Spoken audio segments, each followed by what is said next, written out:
Joe Rogan Podcast. Check it out. The Joe Rogan Experience. Train by day, Joe Rogan Podcast by night. All day.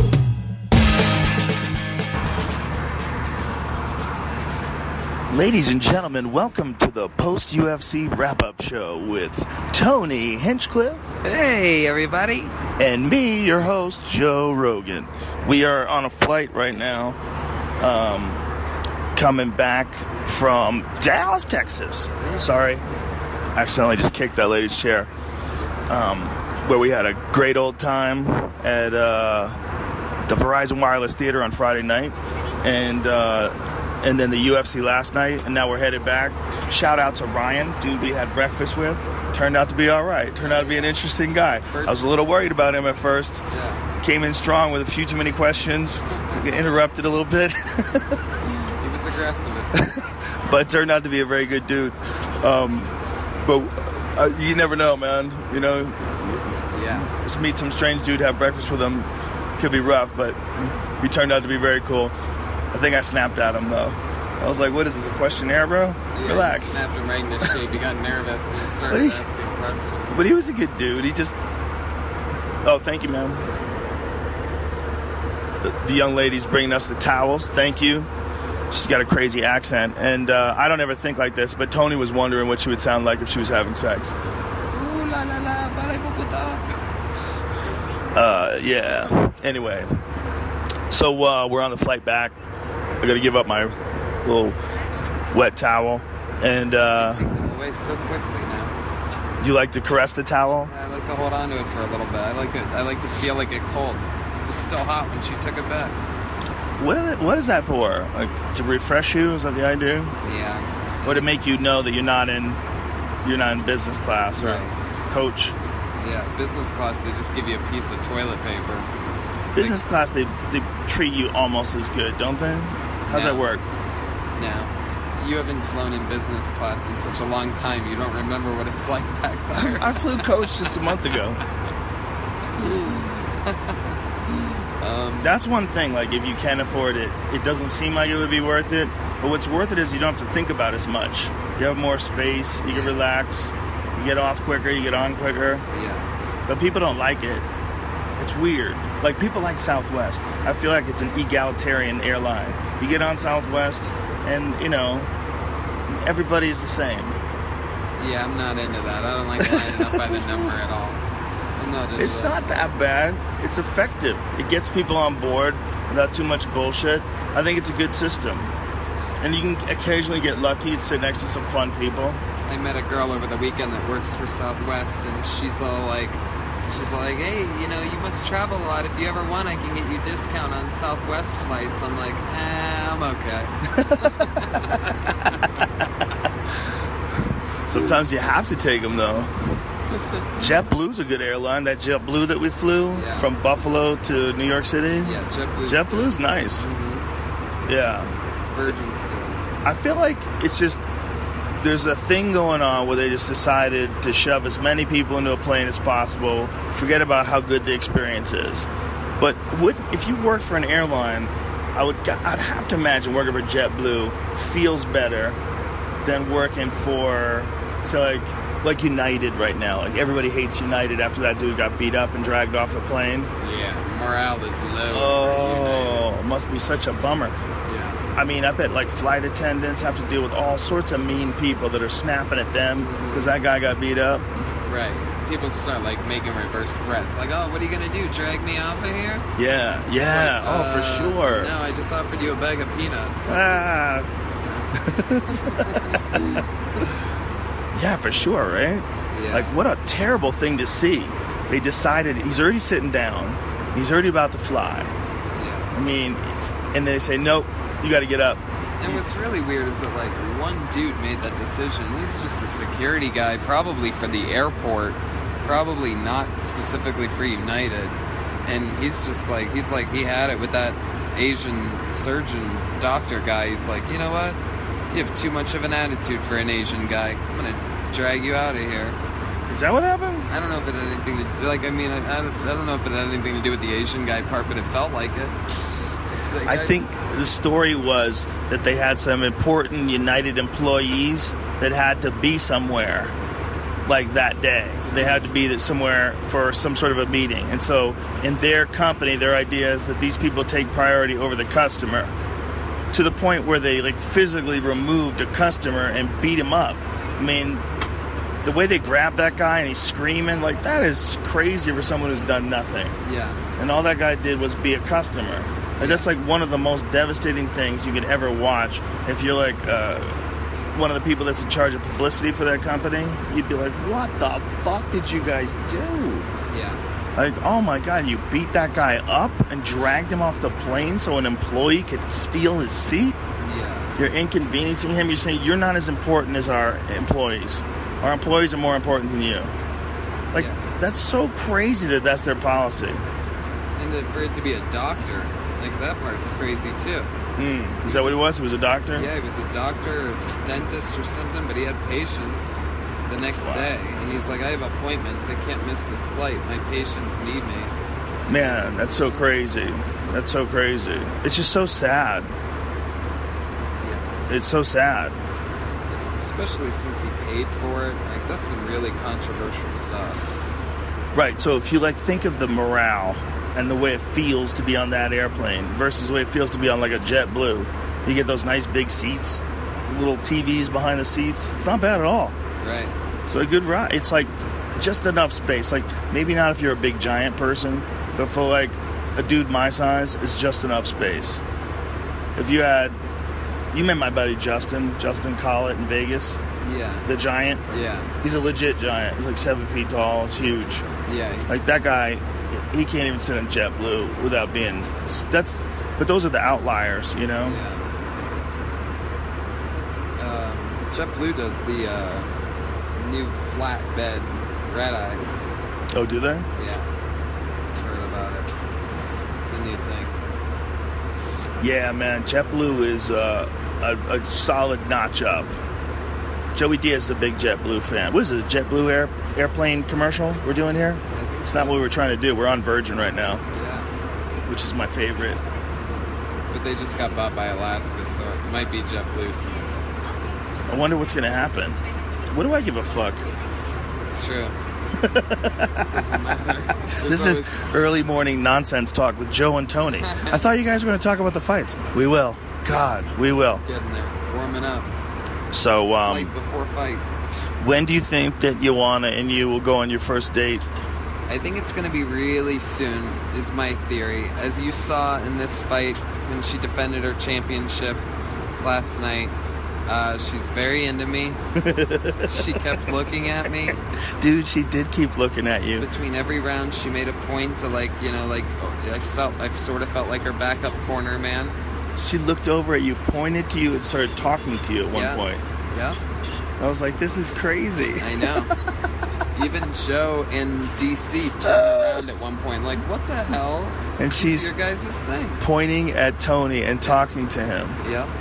It's hilarious. And, like, I was, you know, we inspire each other. Like, she was looking at me, and I'm, like, clapping. I'm looking at her like, you got this. You got this.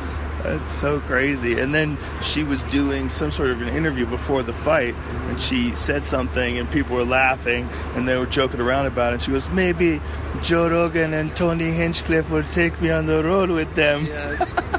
She's so funny. She could do anything she wants. The way she works, she's already funny. Dude, she's a bad woman. She gave her opponent a piece of cloth cut out to look like a belt that just said fantasy across the way. So she probably did that herself, right? Oh, totally. She's like in the bathroom and shit at the hotel. I'm making her fantasy belt. Yes, exactly. This is all you get, bitch.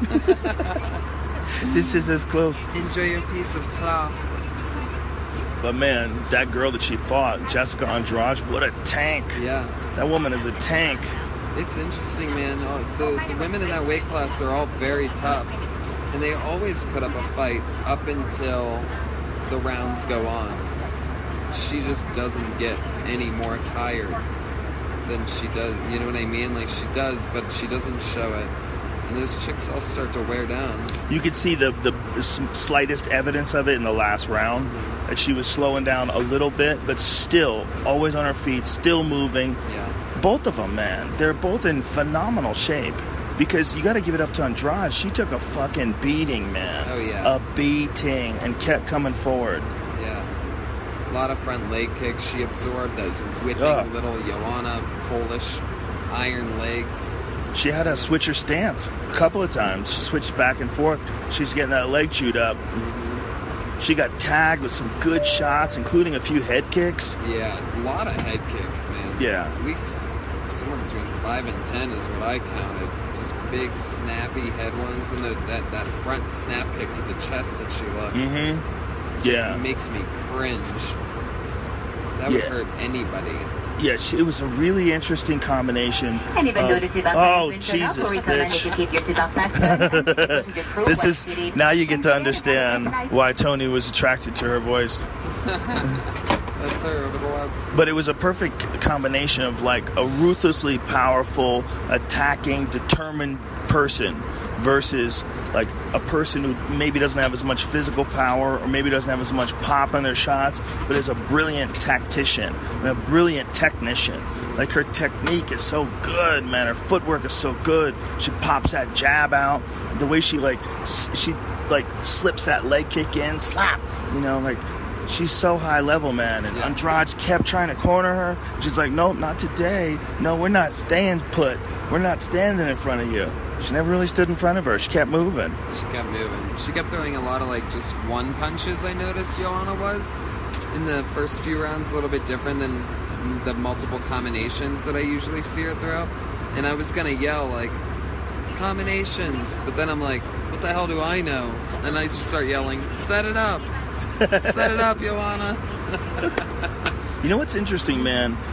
The real high-level kickboxing, like World Championship Muay Thai and Bellator and Glory and all those like high-level kickboxing events you see on television, it's all 3-minute rounds.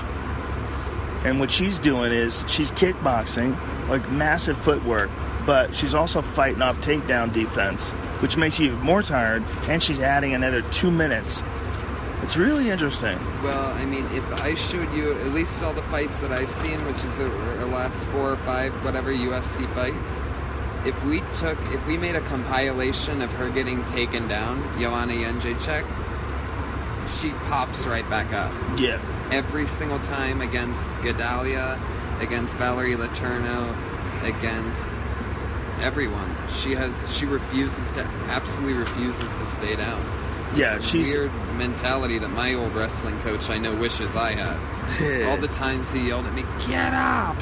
And it's hard. There's a big, muscular person on your back, but she just like sees through it. She just looks at it one step at a time. You can almost see she plants her foot, she posts up, and she stands up. It's like she doesn't even look at it like a challenge. She's also a superior athlete, and a big part of her athleticism and in her kickboxing is her legs.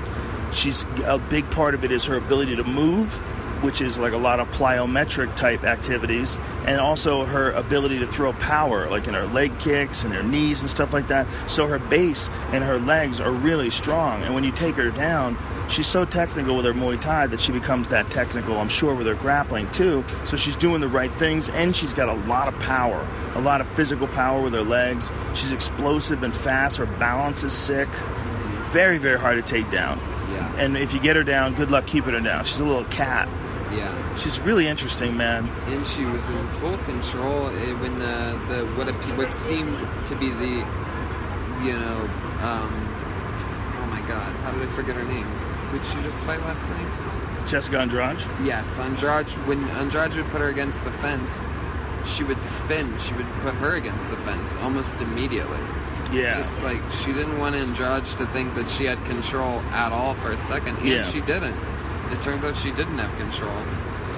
It was really interesting because she was always dangerous, though. Even though she had control of Andrade was still winging bombs at her. Yeah. Like any one of those could shut the lights out. Totally. Like, that girl was so tough, man. I'm so impressed. Yeah.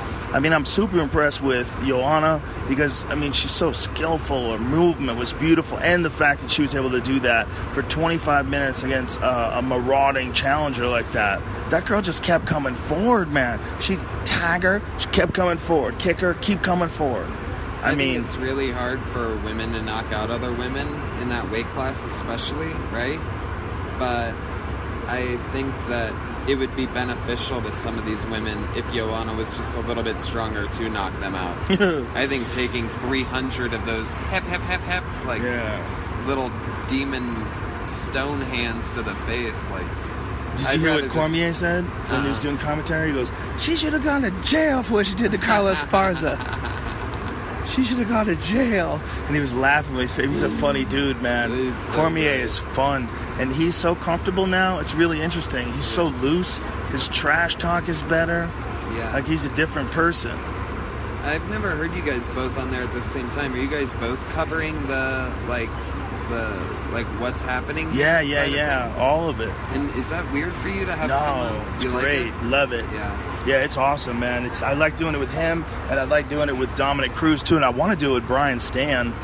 But man, it's fun. It's like doing it with a friend. It's like, and plus you're both enjoying the fights together. Like, there was one point dude, Daniel Cormier is a fun guy, man. Yeah. He's really fun. Like, he says funny shit, and like, he'll look over me in the middle of the fight, like a crazy fight. He'll like slap you on the arm and go, "God damn!" Like, look over at you, and he'll like mouth it sometimes. Like, he'll like share a moment with you, like where he's looking at this, like, "Are you seeing what I'm seeing?" Like, holy shit. And hi, how you doing? I just ate. Yeah, we both just ate right before we got on board. You okay? Yeah, there'll be some snacks then later. I'd just like a water, please. Water? Yeah. I'll have a cup of coffee. Actually, I'll have a coffee as well. Coffee as well. Cream and sugar? Yes. Just cream, please. Perfect. Thank you. But dude, he's really funny, man. Like, super funny, and like real friendly. It's real weird how people don't see him that way, like in the public eye. Right. And I think he's been like a little stiff in some press conferences, but this recent one that he did with John Jones, it was hilarious. You hear what he said to him? He goes, "John, I don't even know if this fight's going to take place. If you don't get in trouble for steroids or doing cocaine or sandblasting a prostitute." Sandblasting? Dude, he was hilarious. What does that even mean? I don't know what it means. He was hilarious. He was talking over John. John was frustrated. He was laughing. He was all jovial. It's like he's found the fun in this, man. Yeah. DC's found the fun in it. It's really interesting. He's so great. That's another one. He's like, I mean, him, the Diaz brothers, and Joanna are like really my everything. Yeah. DC's really, really, really been growing on me, especially, I mean, it's like just so many people had him counted out against Rumble, even in the second fight. Yeah. Which he won the first one, and still people are like, "No way, he's gonna get his head knocked off." And yeah, man, you want to talk about being in there with someone dangerous. Like, you can hear and feel the wind blow by you when Rumble misses a punch. Yeah. Like, it causes a tornado in Japan somewhere when Rumble misses a punch here in Vegas. Like, that shit's crazy. But don't you think in that fight, the Rumble was kind of done with fighting? I think people said that looking back. I think he was trying. I think it's sort of a cop-out way to look like you didn't lose twice to Cormier by saying I was going to retire anyway. It's like, dude, if you're going to go out like that, then maybe retire before the fight. No, I think he wanted to just, first of all, I'm sure he wanted the money. It was real good money. Yeah. And I think he wanted to give it one more try. But I think that as good as Rumble is, and I think he's physically one of the most talented guys of all time, if you don't want to do it, you shouldn't be doing it. And clearly, if he retired afterwards, it's because he didn't want to do it. This doesn't take anything away from his ability or who he is, or should in any way be thought of as an insult. It's a decision that he's made, a personal decision in life. And it's his decision to make. And it's just, but when you make that decision, it changes who you are. Yeah. It's not a bad thing, but it does change who you are. There's guys that, like, they're focused. They're like a Max Holloway. Focus and goal right now is being a champion. Focus and goal right now is being. He's not thinking whether or not he should be fighting anymore. Like, he's not thinking that way. And it's a personal decision. One day, he's going to think that way. And when he does, he'll step away too, just like Rumble did. But he probably had already decided in his head he was going to step away. Do you think he would have stepped away had he won that? He might have, yeah. He might have just decided to go out with the belt. Look, he's been in a long time. He's had a lot of hard fights, hard training sessions. He said it himself. I don't want to get punched in the head anymore. I don't want to wrestle with dudes anymore. And I get it, man. It's, you know, as talented as he is, he has to do what he wants to do. That's what a man does. That's what a human does. If you want to be happy and fulfilled, you can't do something just because you're successful at it. And so he just didn't want to do it anymore. And I think it should be applauded that he had the sense of self to do that, and that he could. Thank you very much. You're welcome. Because, dude, he's one of the top contenders. So I have a meal here, half and half. I'll take some half and half, please. Spoon also. All And right. I'll be right back with some water. Thank you very much. What's up? So, like, I mean, Daniel beat him up both times, but I feel like the second time, I was just so surprised that he was clinching with Daniel. I was like, this is crazy. Yeah, very weird approach. I guess that's the part where you could sort of see the retirement. The water here. Thank you. Put it here. Or maybe he wanted to go out with a bang and try to take Daniel down, you know, which would be crazy. Yeah. But either way, man, the dude had an awesome career. He's had crazy highlight reel KOs that will be his forever, you know? Like what he did to Glover Teixeira, what he did to Minotauro Nogueira. Gustafson. Ryan Bader. I mean, come on, son. Rumble Johnson put the heat on people like no other. Watching Gustafson cry in Sweden, like flying all the way to the other side of the world to watch a guy cry in front of his own people, like because some monster came and beat his head in. Like, but you know what? That just goes to show you that in life sometimes you got to do what you want to do, regardless of what everybody else thinks. Because here's this guy who's, if not number one, number two, right behind the champ, right? So you got DC. He's either number one or John Jones is, and they've never fought, so we don't know. But if Rumble and John Jones did fight, then we would know if Rumble's number two or if he's number one in terms of like the biggest challenge to Cormier. But, you know, he's got to do what he's got to do.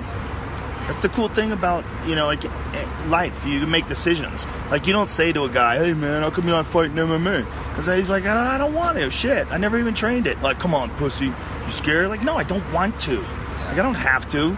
You know, and that's just because Rumble was really good at it doesn't mean he has to keep doing it. You know?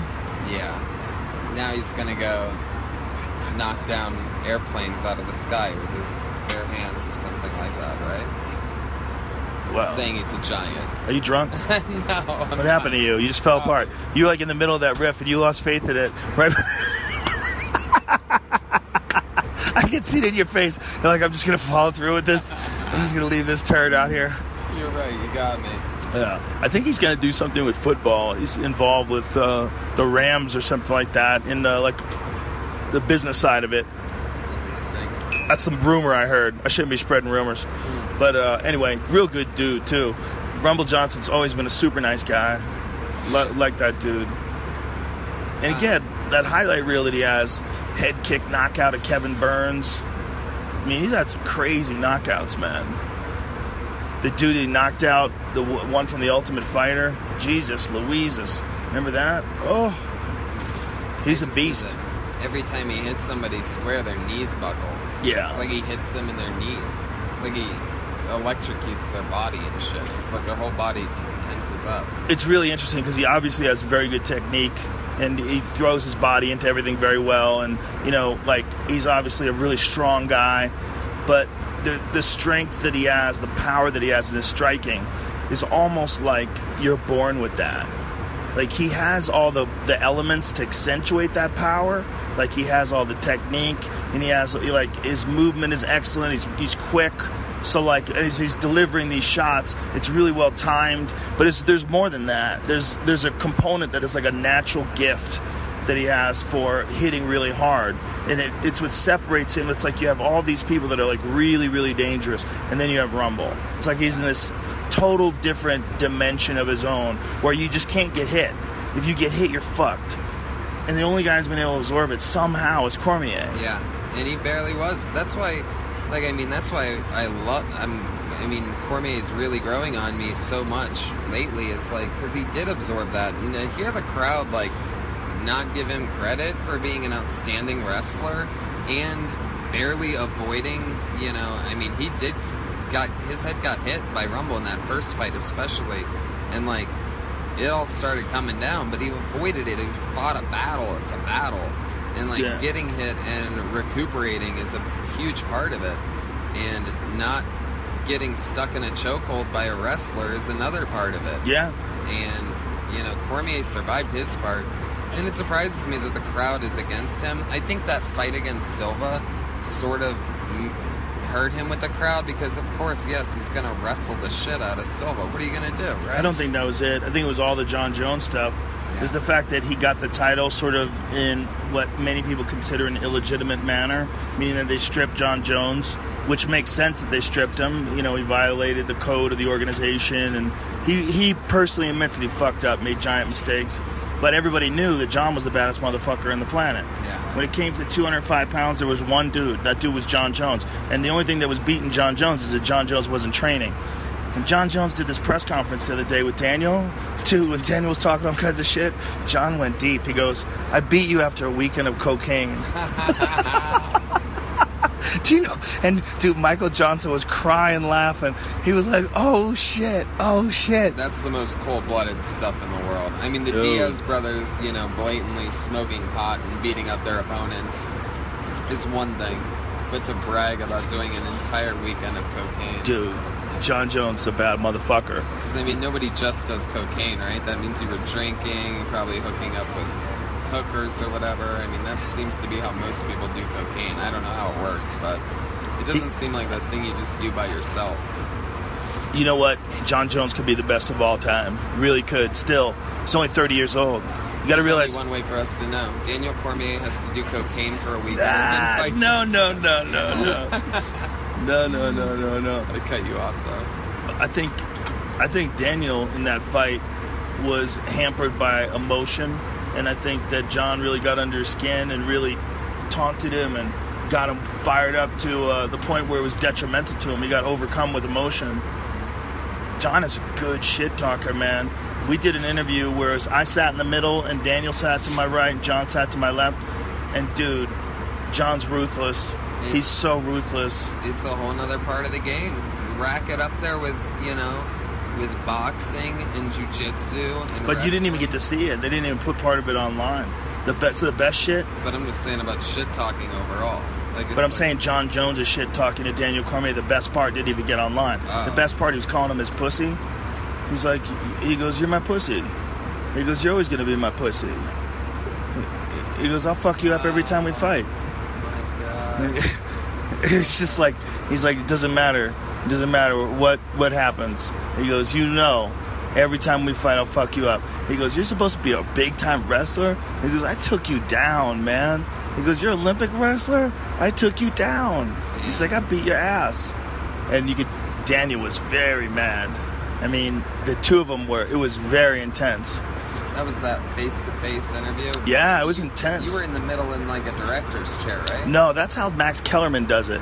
Oh, I was in a director's chair. Max Kellerman does it, I think, better, honestly. Because what Max Kellerman does is he sort of faces the screen and the fighters face each other beside him to his right and to his left.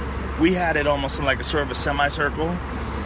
And so the fighters, it would have been better if we did it at a table the way HBO did it.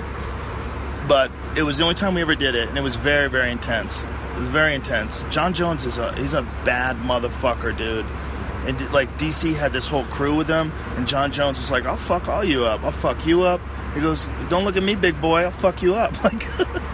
Dudes just scare at him. The dudes just stare at him and try to give him some attitude.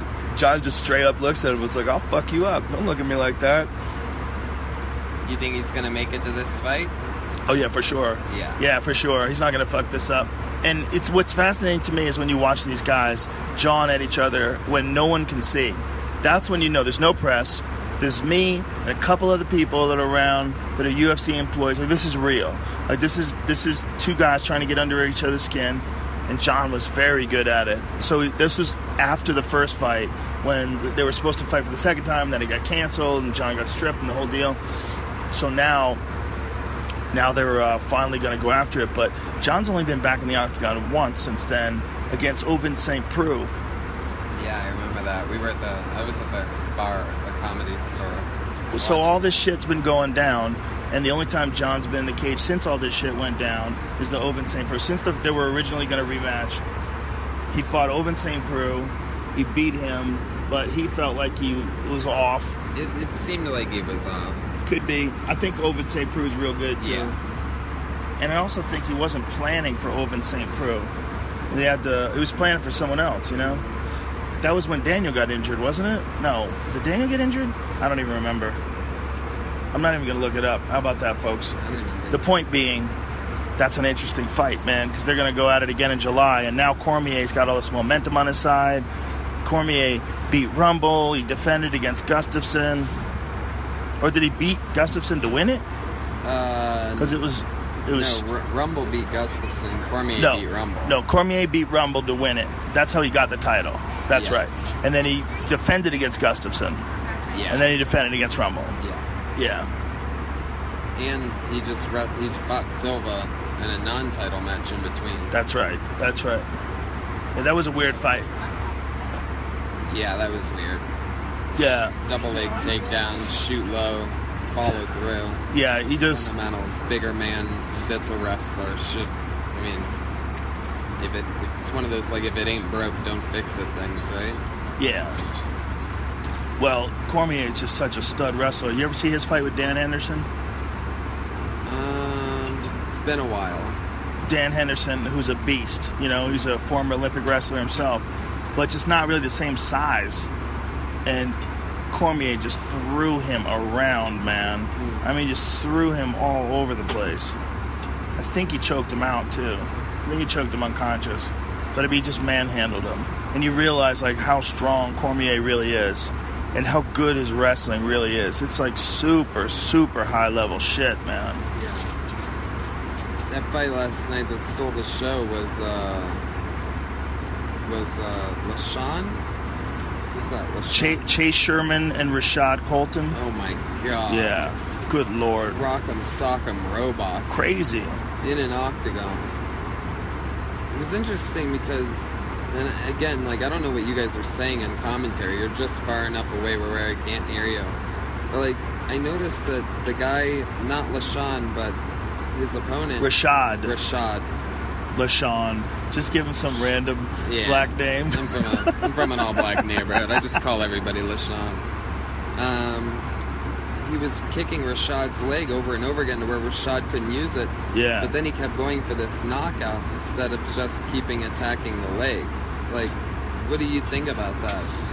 Well, he definitely got a little anxious, and he allowed Rashad to get back into it by whopping him with some haymakers. But, you know, it's just part of what's going to come with experience. He's a young kid. I think he's only 24 years old, 24 or 25, Sherman. And if I remember correctly, and he's under the tutelage of Alan Belcher, and so he's like, I think he's got like real potential, man. He's also done some work in Albuquerque. I think he was there with Winklejohn and the Jackson people in Albuquerque. So great coaching. Looked real good, man. Looked real good on his feet, and just it was a slobber knocker, man. A crazy back and forth heavyweight fight. But if that kid can get it together. Like, he's got real good movement, real good kicks. You just got to make good choices. Like, decide when to go in, when to charge forward, when to put yourself in danger. He didn't have to. He could have kept doing what he was doing. That dude was kind of incapacitated with those leg kicks. Yeah, it was a fireworks show. Yeah. It's one of those ones where... is that guy from American Top Team too? Who? Rashad? No, his opponent. Sherman? No. No, he was, I'm pretty sure he was with Jackson's. That American Top Team had, like, so many fighters in it. It's like an anomaly, right? Yeah, it was pretty crazy. And they all did pretty good. Yeah, they did pretty good. I mean, Joanna won, obviously. Junior got knocked out. The one was called a draw with Eddie Alvarez's knee kick. but I don't know about that one. Well, Masvidal, who's American top team, lost to Maia in as close a decision as you're ever going to get. It was a split decision, and Daniel was trying to figure out what he thinks. He was like, do you give the guy more credit for doing damage for the first half of the round, or do you give the guy more credit for being able to control the guy and go after submissions for the second half of the round? And what is worth more? It's a really good question, because the Masvidal-Damian Maia fight, like one round of it, particularly like the second round, is a really good like case study in judging, and maybe like athletic commissions should review that fight and say, hey, this fight's a really good example of a fight where it's really subjective. Like we have to kind of quantify what is more important. Like if you got the exact same amount of time, but one thing hurt the guy and one thing didn't, does it go towards the kickboxer, or did it go towards to like the one half of the round where the guy was fighting off being strangled for every second of that 2.5 minutes? What do you think? I don't know. It's an interesting argument. Like on one side, I feel like Masvidal did more damage, and that should be worth something. But in the second part of it, like he was threatening at Masvidal wasn't threatening at all once Maia got on his back. You know, so once Maia got on his back, it's like, Jesus, man, this is a constrictor on top of you. Yeah. And you know, Masvidal did defend at one time, and at the end of one of the rounds, the first round, I believe, got Maia off his back and landed some good shots. And Maia was trying to take him down and control him again. So he did get off some damage. So arguably, he could have got that round because he did a little damage in the beginning. Maia took him down and he defended successfully, and then he did some damage at the end. Like, you'd really have to like have a real conversation about what's most important. Is control most important, or is damage most important, or is threat most important? Because like Masvidal wasn't close to knocking Maia out. He didn't have him like staggering around the cage, but that could have come at any moment. Yeah. So it's like there's threat there, and he's clearly hitting Maia more than Maia's hitting him. So you have to assess like what's more threatening. Because when Maia's got you down, it's got your back, boy, there's a really high likelihood you're getting choked. But yet Masvidal figured out a way to get out of that. So he should also get a little bit of credit for his great defense. But more credit should be to Maia's control and Maia's attacking and Maia's owning the position. Like he pretty much controlled the position for a good chunk of that fight when he got the back or when he got him on the ground. So it's a weird conversation. So the judges last night were the Texas State Athletic Commission. Some of them. Did these people like work with? Are they the same people that are in the Vegas State Athletic Sometimes. Commission? Depends on the commission. That's a good question. I think. I'd have to look it up to be sure, but I think some commissions will bring in more experienced guys. They'll hire people, like especially with referees. You see that there's referees like Herb Dean, who's like super experienced, and you know you get like Yves Levine, it's also super experienced. Dan Bergliotta, super experienced, and you get these guys. You'll see them all over the place. I saw you ask Herb Dean after the Eddie Alvarez, and I don't know if we heard. Yeah. The answer. What did he say? Well, first of all, Herb is like one of the most reasonable and logical guys you'll ever talk to after a fight like that. He's not emotional at all. And it's one of the reasons why I think he's like the gold standard. It's him and Big John McCarthy in my eyes who are the best of the best. And, you know, not that there's anything wrong with the other people. There's a lot of great referees. I think Dan Bergliotta does a great job too, but Herb is so like calm in there. He just makes good decisions. And he is not a big fan at all of guys playing that game of touching the hand down to the ground and avoiding the knee. He thinks it's bullshit. And he thinks if you get hit when you're playing that game, he's going to let it go. He's like, it's too much of a scrap. Like Eddie Alvarez was saying, this is a fist fight. And he's just trying to win. And he's pulling triggers, and they're in questionable moments, and the referee's not stopping him. He's not saying he's down, the fighter's down. Like, you can't even see sometimes. If you're holding on to a guy or you're in a situation where you're just a few inches from him, you're not sure whether or not his hand is touching the ground, but you are sure you could fucking knee him in the head. Right. A lot of times you're just going to go for that knee to the head. Oh, you're going to take that chance. And I think that's what Eddie said, and I think Dustin believed him too, because, you know, Dustin stood up for him in the post-fight interview. He was like, don't you boo this man. It's like, he's the guy who got hit with the illegal shot, and he was still saying, don't boo this guy. Right. So, I asked Herb after the fight, I said, what did you think? I go, these are the old rules, right? So if it's the old rules and one hand's down, then it's illegal, right? He goes, yes. He goes, but I don't feel like it was bearing weight. He goes, he's definitely playing the game, and he definitely was putting his hands down, but I felt like the first time it wasn't bearing weight, and that's how I define it. And he's like, and then the second time, it was a legit mistake. The second time was definitely illegal. But I felt like he was in the middle of throwing it when it all happened. And I think he's correct in that. So he's the guy that's closest to the action, and he's got to make like the most pertinent decision. I also think it's going to be a weird issue with referees that do events that have the new rules and then do events that have the old rules. And it's pretty much universally agreed that the new rules are the way to go. So with the touching of the hands on the mat, it's going to be interesting to see if there's like an interpretation that favors the way the new rules perceive it versus the old rules, because that's how Herb kind of refereed that fight. He went with the sort of the feeling of the new rules, or like what people want out of the new rules, but still within the confines, he believes, and he knows it better than me, of the old rules. Why weren't the new rules adopted for Texas last night? I don't know. I think it's probably different with each organization. They have to make decisions, and they decide themselves whether or not they have. It might be a budget issue. Maybe they don't have time to review it. I don't know. It might be they disagree. Who knows, man? It's these athletic commissions can make their own decisions when it comes to that. But as far as like the good of the sport, it would be nice if we all agreed.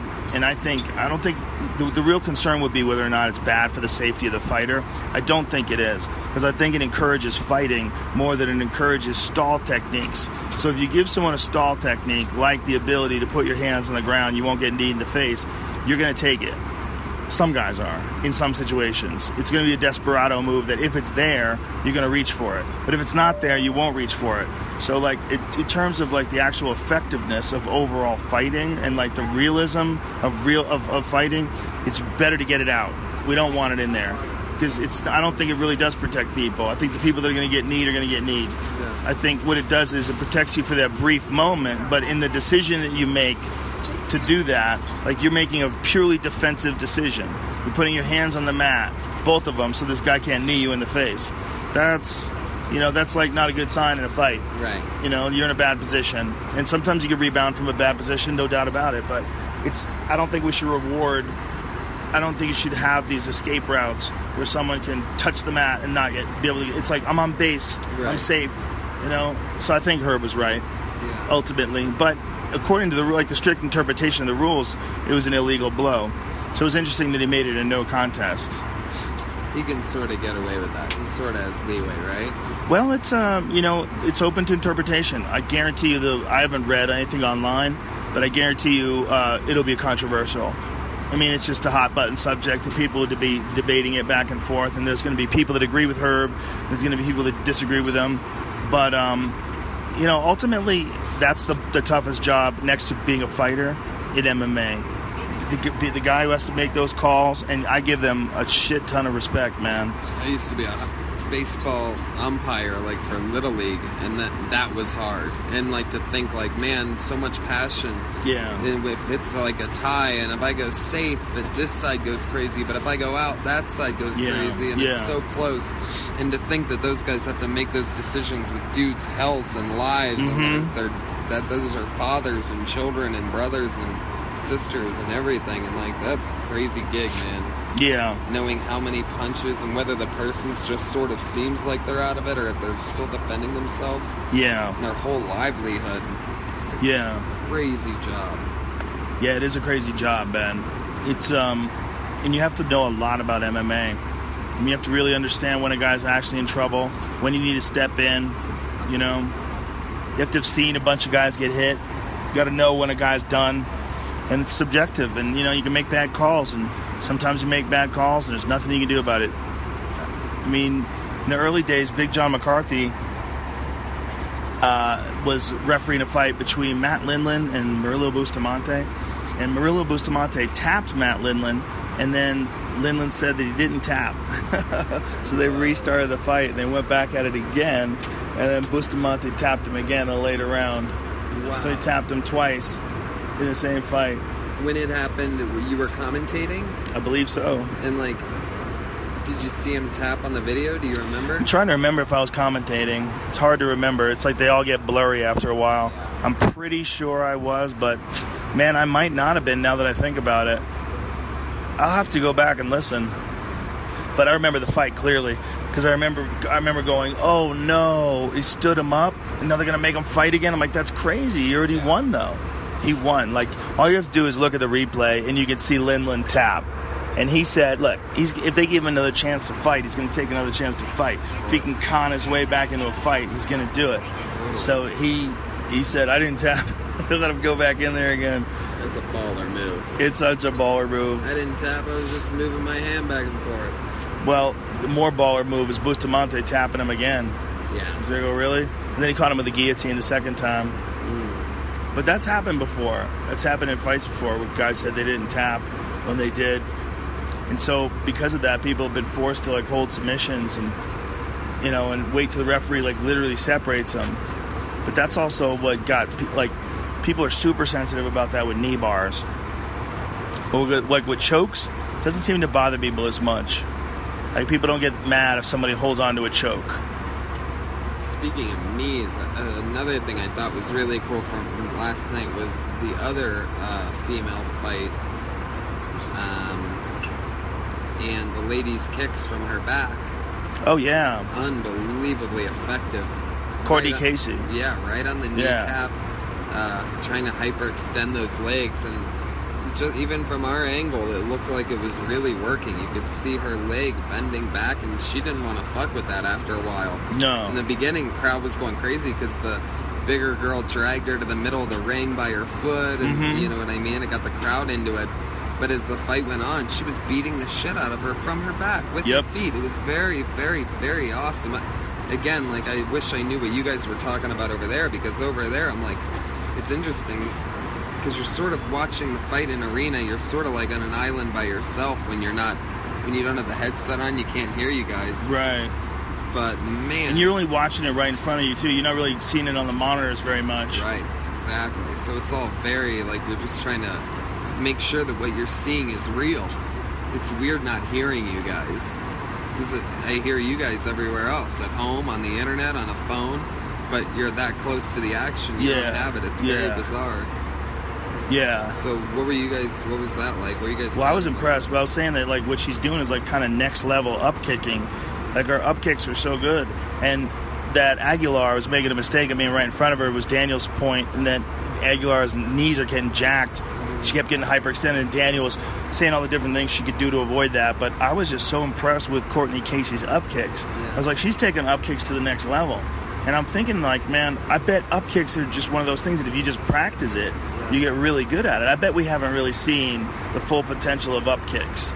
I bet somebody would just be so deadly that you wouldn't even want to get close to them when they're on their back. Right. Imagine that opponent, the one that just lays down as soon as the bell rings. Just like, oh, shit. Oh, they just pretend to fall down and fuck you up off their back. Hey, I still feel like Nate Diaz was setting a trap for Conor in that second fight, those 2 times. That could very well be. I totally see him trying to make it look like that was one of their plans. Make it look like Conor got me on the chin, let Conor overreact, and then mousetrap. Didn't he say that? Didn't he say that? I never officially heard it. He may have said it in like a post-press conference or something, but it felt like a mousetrap to me, and I don't even know if he would admit that even if he would, because I don't think he'd want to give away his strategies. Right. Well, I think, look, he's got such a giant advantage on the ground. Imagine if Nate Diaz became like a killer wrestler. Like, Nate Diaz is like, you know, like Kevin Randleman back in the day, like shoot these power doubles and getting dudes on the ground. Like, Nate Diaz's ground game is very high level, man. He's super nasty at mixing up strikes with his submissions too. Like, what set up that submission, first of all, is the strikes on the feet. He popped Conor in the jaw, had him rocked, and then got him on the ground and was busting him up on the ground. And then Conor gave up his back trying to escape the mount, and he chokes him. I mean, Nate beat him standing up. That shot Conor took was absolute garbage. Well, he was really hurt. Yeah. Yeah, he was just trying to hang on. He was just trying to hang on. Antonio Tarver, was that right? Last week said that too. Like Tarver? Yeah. The guy who was the boxer? Yeah, he's the new striking coach for American Top Team. Oh, really? Yep. Oh, wow. I did not know that. Or the Black Zillions, I'm sorry. The Black Zillions. Sorry. Yeah, he's the new striking coach for the Black Zillions. Man, that's such an offensive thing that I just said. You don't even know. The Black Zillions and the American Top Team have a giant rivalry with each other to the point where they had an Ultimate Fighter where the two teams faced off against each other for a whole season. So my apologies to American Top Team. Black Zillions got either way. Tarver's a bad motherfucker. Remember when he knocked out Roy Jones? Yeah. Dude. Amazing.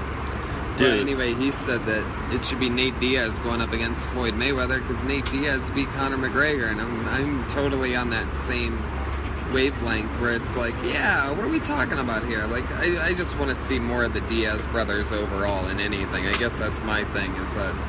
Well, I agree that it definitely would still sell a shit ton of money. It's a shit ton of pay-per-views, rather. Make a shit ton of money. I mean, I just don't think that Nate Diaz has the international appeal that Conor has. Right. Nate Diaz in America is a goddamn hero. And I don't think the UFC is totally aware of what a big star he is. I don't think so either. I think he could be just 3, 4, 5 fights away from being what McGregor is to Ireland for Mexico. He's American, bro. I know, but trust me, we're all American. But my point is like, you know, they need that. I think UFC really still needs a huge Mexican superstar. I think that they've had them, and I don't mean from Mexico. I mean like just Mexico, to help people get into it, and it's a big part of it. Well, that's one of the champion. One of the things that people are excited about with Yair Rodriguez, but they just bit off way more than he could chew last night against Frankie Edgar. Frankie just mauled him. Yeah, like literally mauled him. I think the best defense is a good offense, and he just kept going at it. Well, you know, as a person who's a kicker, like you realize when you're kicking, you're standing on one leg. I mean, you're vulnerable. You're just more vulnerable to being taken down by a guy who's an elite MMA wrestler. And when I say MMA wrestler, I mean a guy who's used to catching kicks, understands where the kicks are coming, where they're coming from, knows when it's happening, there's no hesitation, dives on it, and takes you down. No, thank you. No, thank you. No, I'm good. I'm good on everything. Thank you very much. Thank you. I feel like I've been watching Frankie Edgar forever. You have been. I mean, he beat BJ Penn for the title. Shit. I don't know when it was, but I want to say it was like 2008 or 9 maybe. That was a long time ago, man. He's still in the heat at 145. I mean, he proved with that fight that he is in the heat. He looked great afterwards. He walked out near us, and like it was just like didn't even look like he fought that day. Very amazing. Yeah, it just goes to show you how good Aldo really is. Mm-hmm. You know, because Aldo's already beaten him twice. Yeah. The thing is, man, I want to see Aldo versus McGregor, but it's a hard sell. When someone knocks you out in 13 seconds, it's super hard to say, I got to get a second shot at him. I think it goes both ways. I think it makes it hard to get another shot at him, and I think it makes it easy to get another shot at him because we know that's a goddamn anomaly. I know we would all feel silly if, say, they did it again and he knocked him out in 8 seconds, and we're like, are you fucking kidding? Let me tell you something, he could. Conor could. If he does that, then we melt down that belt, we melt down the gold into a crown, and you put it on Conor's head, and you say, you're done.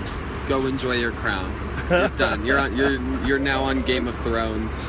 You're no longer a fighter. Isn't that amazing? He's if he requested a crown. Yeah. I don't fight for belts anymore. I fight for crowns. I melted my belt into the crown.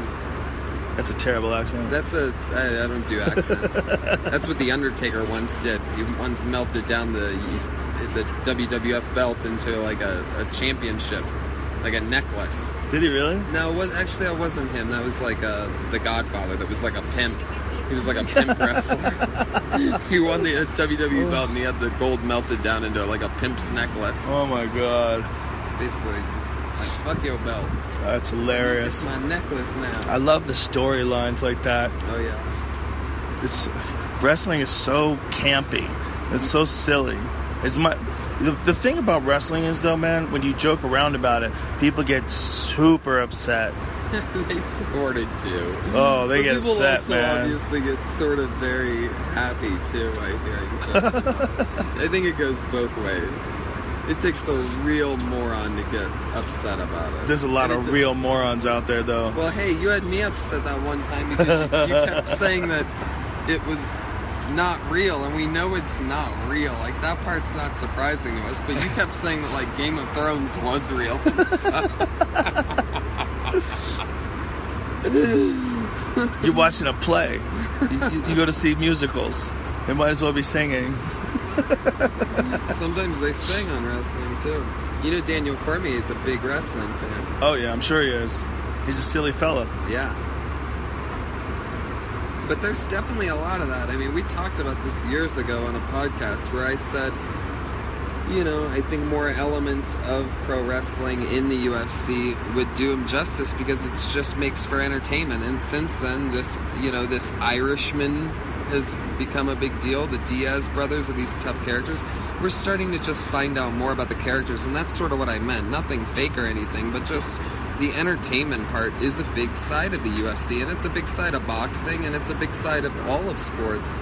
And I think the UFC is like really embracing that, and also having a little bit of trouble embracing it, but also embracing it. Well, I think they definitely embrace it, but you also have to respect the hierarchy of championship. Mm-hmm. Like when the Amanda Nunes Ronda Rousey thing, when they were doing that big promo and they were only featuring Ronda Rousey. I don't know whose decision that was. I'm not going to criticize them. They did their best. They created a very interesting, compelling little piece that got me fired up about the fight. I got fired up about the fight when I saw that.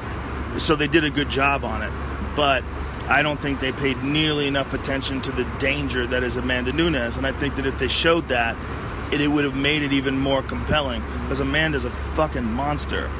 That chick hits hard. She's ferocious. She's nasty on the ground, and she knows how to win. And she's an attacker. And if they just showed the highlights, man, just showed her beating up Miesha Tate, strangling her.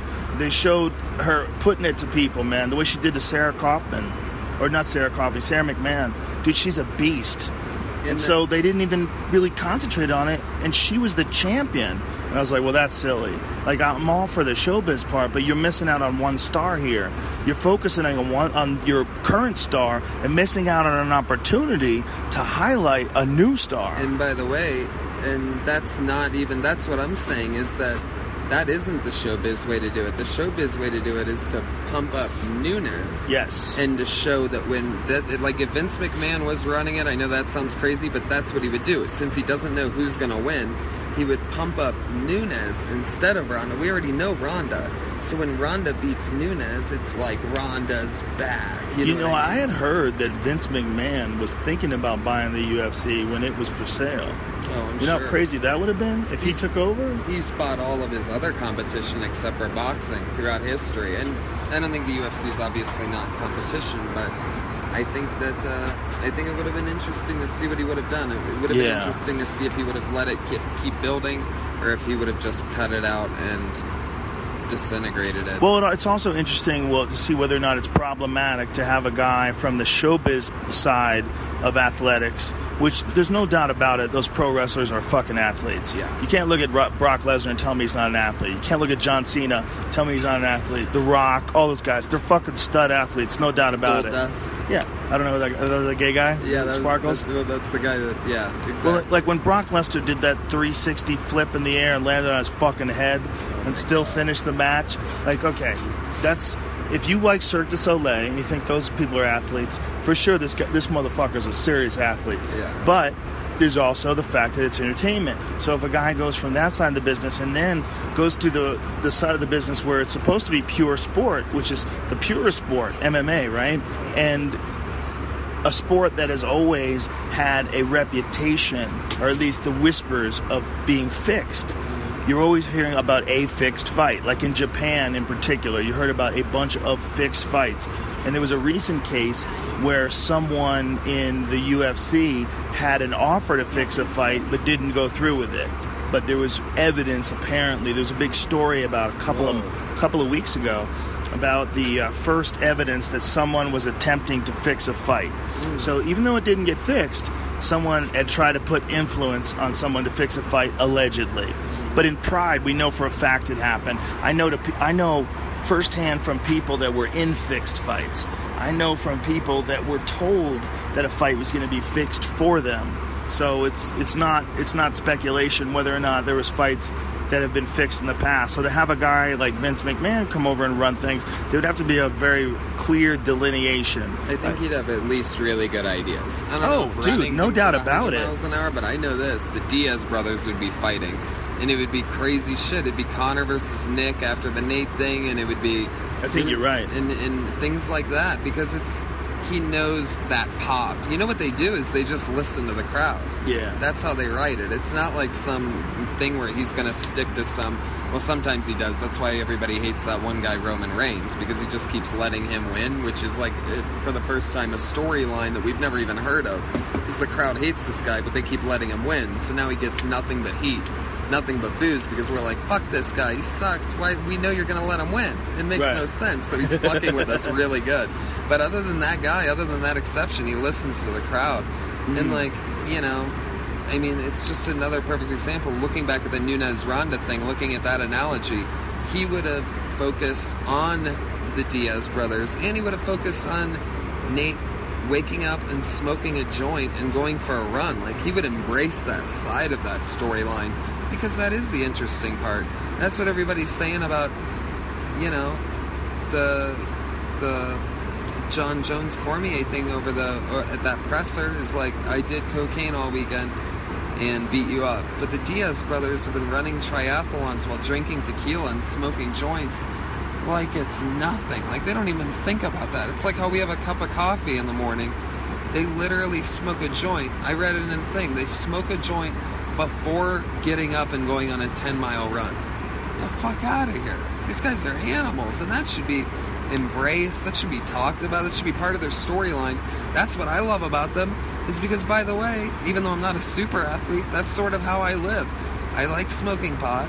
I like drinking at night with my friends, and I think I still can get my work done and do all that and have fun and be productive, and that's sort of where I connect with those guys and why I like their style. Granted, I'm a comedian. It's more fitting for my lifestyle to be able to smoke pot and drink, but I think that them being able to do all that's inspirational and goes to show you that you can have fun and work hard and have fun. Yeah, they're really unusual too in that most people associate triathletes and, you know, endurance athletes and the like that. You don't think of them as like thugs, you know, but you think of Nick Diaz, you think of him as this bad motherfucker that also happens to run triathletes. Yeah. He's not like some granola crunching, he's a street dude who knows how to fight. And at the same time, he is. You know what? I'll have another one of those. Yes, that'd be great. course. Me too, please. Absolutely. Thank you very much. Thank you. It's funny because, like, yeah, they go both ways to where it's like, yep, that's a thug street dude who, if you look at his Instagram, you see him in those, like, little bicycle outfits that bike guys on bicycles wear. It's like, what? Yeah. Wait, is that Nick Diaz wearing a fucking bicycle helmet? Get out of here. What? He has a hilarious story about getting in a brawl in one of those things where people didn't know any better. Like, something happened, he was riding a bike, and he wound up getting in a fight with this other dude who's riding a bike, and a couple dudes at the same time. It takes one dude down, gets him in a heel hook, fucks his leg up, beat some other dude up, got back on his bike and drove off. But just they fucked with him. Imagine that you're in a bicycle race and you're like, you know what, I'm mad at this guy. I'm going to start a fight with this guy. Hey man, if you want to go looking for fights, you can find them. There's a lot of people out there that are just looking for fights. I mean, if I was going to look for a fight, that's where I would look for. But a bunch of people racing bicycles. You would think, right? Boy, did you fuck up when you picked a fight with Nick Diaz. Exactly. You're like, look at this dude, his little bicycle shorts. I'm gonna beat his ass. All of a sudden, you're like, why is my knee sideways? Yeah. Just rips. What a crazy move to do in a street fight. He heel hooks you, tears your knee apart. Oh my God. But that's what's interesting, you know, and not only that aspect, but so many more with those guys. It's like, yeah, and they also look like street fighters that are going to punch you in the face, but they're also Gracie, high-level, black belt jiu-jitsu super artists, right? Yeah, 100%. Of the highest degree. So it's like that just because, and I think that helps them, that perception, like psychologically. Like it's like, it makes you think like, fuck this punk. But you're realizing that there's eloquent beauty coming at you in the art. It's just because they look one way, it's almost a distraction of like it's almost like a Venus flytrap, how it's like all pretty and it's like the opposite, but it's like made to bring you in, and then it just snaps by using its natural element. Well, I think it's sort of reverse, where they sort of make you think they're punks, but they're not. They're smart as fuck, and it's a trap. Yeah, it's a good point, man. It's like you would think that dudes that have that kind of shit-talking attitude couldn't really fight, but they fight real good. Yeah. And they're real technical. And they have crazy endurance and discipline, which is what's really weird about it, is how much discipline they have. Yeah. You would think when a guy would talk a lot of shit, like, what's up, motherfucker? Stockton, motherfucker. That's not going to be a guy who can run marathons and swim back and forth from Alcatraz. Right. But it is. Yeah. That's what's crazy about him. Thank you so much. You're welcome. They're brand new cups, and I have some milk and Is it okay if your voice is used in the background of a podcast? Say it again. Is it okay if your voice is in the background of a podcast? We're recording something. Many people are going to listen now. Is that okay? Really? That's fine. It's You okay? don't mind my accent, yeah? No, they love it. You have a beautiful accent. Oh, you're sweet. Thank you. What is that, French? It's French, yeah. It's very pretty. What podcast is it about? It's just a comedy podcast that we do sometimes. We do one on a plane on occasion. Yeah. All Very right. good. Thank you. Everything good? All right. Thank you. You're welcome. My pleasure. What's your name again? Sylvie. Sylvie. That's Thank you, right. Sylvie. Nice to meet you. You're welcome. Sylvie's our guest for this evening, ladies and gentlemen. You heard it. Sylvie, a lovely lady with a beautiful accent. They treat you nice up here in first class. Yeah, it's fun. Super It's nice. a lot better than being with the peasants Dude. in the back. I'm going to take your spoon after it was in your mouth and I'm putting it in my coffee. I don't give a fuck. Perfect. How about that, dude? I'm not scared of I shit. didn't even put it in my mouth. Oh. It was just in my cup. But like, people will share joints, but you won't share a spoon. Yeah. Like, what do you think you're doing, bitch? But Don't be their scared. The endurance with those guys is really wacky. And It's a big part of their success, man. And another crazy thing is how psychologically damning the slap is. Oh, yeah. The way that guys... That bit you have about it is fucking hilarious. And It's so true. And because of the bit, I've gotten to think about it a lot more and sort of analyze it a lot more and from different angles than just as I was as an MMA fan before, and really figure out what it is sort of behind it. I mean, not that I know more than anybody, but it's sort of like the guys, it makes you overcharge. All of a sudden they become a matador and you're the bull by poking you like that. Because if you punch another guy in the face, that's expected. And if you kick your opponent in the head, that's expected. But open hand slapping your opponent like makes people laugh at you. And you can hear like laughter in the crowd. It's a different type of roar. Right. Or like that Ric Flair woo that you hear a lot lately. Yeah. Like woo, like those types of pops. I feel like even though, a lot of those guys talk about tunnel vision and this and that, they can still hear that crowd. They feed off of that energy just like anybody does at a live anything. And you don't want to get slapped. No matter what, you just don't. When Randy Couture fought Tito Ortiz, he spanked him. What? Got on top of him, he stacked him, and then he had him stacked. He was spanking him, and the crowd was going crazy. Oh my Spanked God. his butt. Oh my God. I love that shit. Oh, man. It's ridiculous.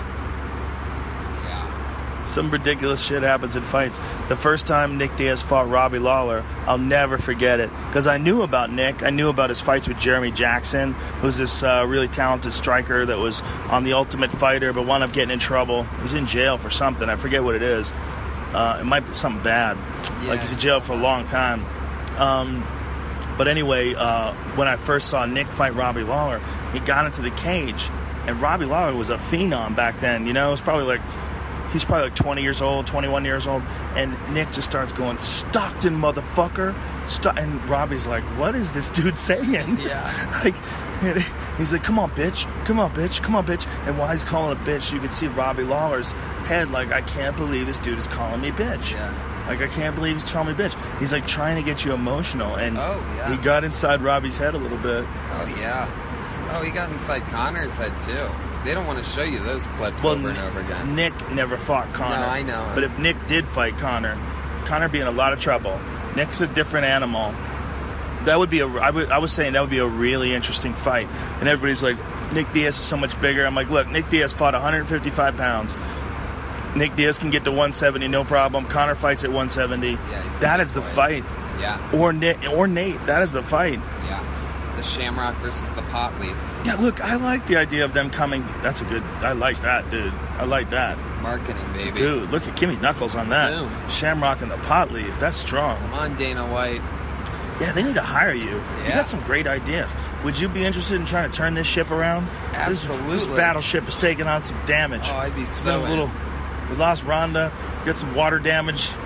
I'm not even kidding. I would love that, and B, I would actually enjoy it.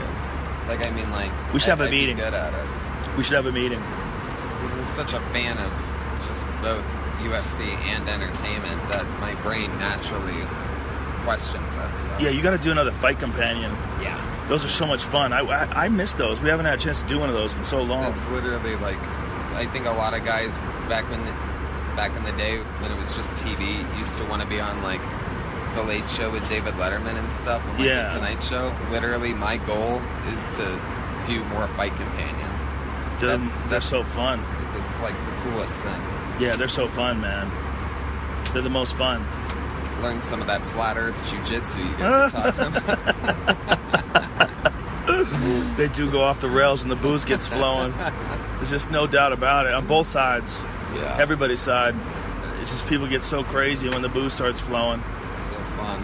But it's the best way to watch fights because you're not interrupting anybody. It's not like you're like talking a lot of shit while you're in the arena and the other people are trying to enjoy the fight. It's just the comfort of your own little studio there. You're talking shit with your friends, and people don't have... Like, if I did that during commentary, it would be incredibly disrespectful. Like, if I wasn't watching the fights, and we were talking about UFOs, or pussy, or feet, or Bigfoot, or whatever the fuck we're talking about. Yeah, you keep it on the fights. Even yesterday, I noticed the guy mentioned JRE, and you're like, let's talk about the fight. That was a crazy moment. It was nice. Yeah. He wanted to... Jason Knight, crazy motherfucker. You're slipping, Joe. How come I ain't been on the Joe Rogan Experience? Companions are fun. We just did a companion with WrestleMania. Me and my pro wrestling friends. We do a pro wrestling podcast now. Yeah. And we did a companion to WrestleMania. 5.5 hours. We got to do that. You and I have to do one of those. That's what we're going to do. Yeah. Let me know when there's another big wrestling thing, Yeah. and you and I will do a wrestling companion. Yeah. I'm supposed to do a soccer companion with Ian, too. Oh, Jesus. Why don't you just do a sleeping companion? No. We're going to get high as fuck, and we're going to talk some shit about soccer, and you're going with me, too. Okay. See, Ian knows a lot about soccer. Really? Oh, yeah. Ian Edwards is a real soccer fan. He does a soccer podcast with some other dude. I forget who it is. See, I think soccer's fake. Some people think wrestling's fake. I think soccer's fake. I'm here to tell you, it's real as fuck. They definitely have some fake moments in soccer, I'll tell you that. Like when guys accidentally barely get touched in the face and they fall down like they got shot. Yeah. There's a lot of bitch shit that goes on in soccer games. I mean, and I say bitch shit with all disrespect to the bitches out there. All disrespect? All respect, rather. You ever Whatever. see a team that got, like, possessed by demons? Oh, that's my team, bro. Yeah, I gave them the Santeria before. I told them we're going to win this shit at all costs. Some scary shit. Yeah. That's when you know someone's retarded, when they believe in demons. Like, it's a funny thing. I used to have a bit about this. I need to bring it back. But the bit was that, like, you could talk about God you want, and all you want, and nobody freaks out. But if you start talking about the devil, people go, what? And the bit was that, like, George Bush can go, may God bless our troops in Afghanistan. And everybody goes, that's a beautiful sentiment. But if he says, we've located the devil, he's in Pakistan, he's in the mountains, and we are going to knock him out of existence, and evil will end on earth, you'd be like, what? Hold on. Wait a minute. Hold on. The actual devil? Like, you found the devil and you're going to go shoot him? Is that what you just said? What the fuck are you talking about? You think there's a real devil? Like, if someone was on TV and they started talking about the will of God, we wouldn't have a problem with it. But if they started talking about the devil having influence on all the events of the world, and that we have to repent and we have to realize the Christian way is the only path to, like, whoa, people would go, what the fuck are you talking about? The devil? Like, that's the one aspect of Christianity that in 2017 is super touch and go with the populace. Like, that's real fringe stuff. So which shows you, like, how the religion is sort of evolving in a weird way. It's moving away from the most ridiculous thing to the least ridiculous thing is, like, this universe is so big, it's so infinite. What are the likelihood that something's far more powerful than us created it? Probably, man. Who knows? Makes sense. And what if God is love, and love that binds us together and creates everything that is life and all the building blocks of life, and it's all this one infinite plan that's too complex for us to understand. We can call it God. Okay, I'll buy that. I'm a smart guy. I'll buy a non-secular or a secular God. But when you start talking about the devil, like an actual devil, like an actual demon that is tempting you into doing bad things, like, come on, bitch. I can't do this with you. Like, that's too ridiculous for people today. Totally. It's crazy that video that you tweeted out a couple of days ago that had the entire history of the universe in 10 minutes. Wasn't that amazing? So amazing. And it just goes to show you how silly religion is, because it's like 3 minutes into the video, for 10 seconds, it's just like, Jesus is born, Jesus existed, you worship Jesus, Jesus died. Yeah, and all the other religions too. Yeah, but it was such just one small part of such a huge millions of years and hundreds of thousands of gaps of space in between. You know what I was horrified by in that video? How little I knew about what he was talking about. Yeah, the empires and the dynasties. dynasties. Like, what? Huh? Oh my god. Who? How many? Yeah. What happened? Yeah. Wow. Okay, that's what happened? Yeah. Like, I really need to, like, get a comprehensive, some sort of a book that'll give me, like, a great world history that's something that's easy to follow. Or, you know what I need to do, man? I need to listen to Dan Carlin more. Listen to hardcore history. Yeah. But see, there's so much history. I mean, if you go back thousands of years, like Mesopotamia to today, how many different things do you have to be aware of? How many different events? I think about this stuff when I'm out there in Joshua Tree in the middle of the desert. I just took one of those trips a few weeks ago. And I'm looking around at these rocks, like, sort of by myself, these crazy, beautiful mountain ranges that don't even look real. And I'm thinking, like, what the fuck have you been doing all this time? Like, yeah, I'm like, not talking to them, but literally, like, wondering. Like, so they just, it's like, everything's always changing. It is just as, like, I seem new and temporary to those mountains. Like, you watch that video of the history of the world, and all of a sudden you realize those mountains are just as temporary as a blurb of lava, but it just doesn't seem temporary to us because our time frame is messed up. But all that shit used to be underground. Like, that's all just all molten rock from before, and it's just amazing, like, the perspective switch on everything. Everything is something else entirely. That shit was all underwater. And it was all in the mantle. It was all in the center of the earth. Now it's high up above. Yeah. It's all fucking, like, crazy. I mean, obviously I was deep on mushrooms while having these thoughts. Yeah. But, like, that's what it took to get it out. Yeah, it sometimes takes something like that just to give you a new perspective on it. Like, you ever been to Hawaii? Not yet. Oh, you gotta go. I'm planning on it. Frank Castillo just went. I'm super jealous. He took his gross battle winnings and took his girl to Hawaii, and the pictures and just everything looks so fun. Dude, it's amazing there. It's amazing. It's a volcano. Yeah. It's a series of volcanoes in the middle of the ocean. They're popping up, and there's more of them that are building up around it. There's like a museum that you can go to. They show you the history of Hawaii, how it was created, and they also show you the surrounding islands and I guess it would be like lava vents or lava, like, volcanoes that are underwater right now that are building up and eventually break the surface of the water.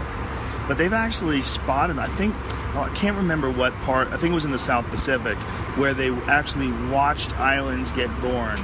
they saw volcanic activity and were there while islands were breaking the surface of the water. Like, you can actually see it in some places. And I'm pretty sure they have video of it.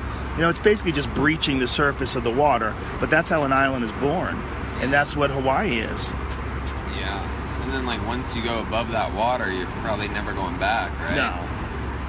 I don't think so. I mean, who knows? I mean, maybe millions of years later it flattens out again, or it becomes like Yellowstone and it blows up and the whole top pops off of it. That's the nuttiest shit, dude. Super volcanoes? Dude, they think that a super volcano, I want to say, I'm trying to think of how many thousands of years ago.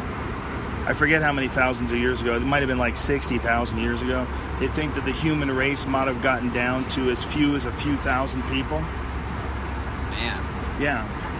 That these super volcanoes, when they blow, they kill enormous amounts of things. People, animals. But we're so weak, bro. When we have to live in the natural world, we have to try to hoof it out there with the bears and the moose and shit. We don't make it, man. We're only... like, we have been living with clothes on and with fire for so long. We're such bitches. Like, even cave people were bitches compared to animals. Yeah. You know, you still need a cave. Like, by figuring out caves and by figuring out fire and how to stay warm, we fucked ourselves. It's probably what made us smarter. You mean, right? Yeah. Well, when we first manipulated our environment, when we first figured out how to manipulate our environment, there's been like a bunch of different stages of it. But one different stage of it was shelter, so you could be safe. So the animals weren't picking off the soft ones. So people didn't get as hard as they were before they had shelter. They had some people that survived that maybe wouldn't have survived a few decades ago or a few generations ago or before they figured out caves. So those people get to fuck, and those soft bitches make more soft bitches, and then they figure out weapons, and then people survive even further, and they, you know, and like they don't ever get a chance to be like, imagine if people would be people with the brains of people with the bodies of gorillas. That's what I was just gonna say. I was gonna say, if we didn't invent fire, we'd probably be covered in hair and barking. Yeah. Well, it's a compromise, because in becoming softer and softer, we become smarter and smarter.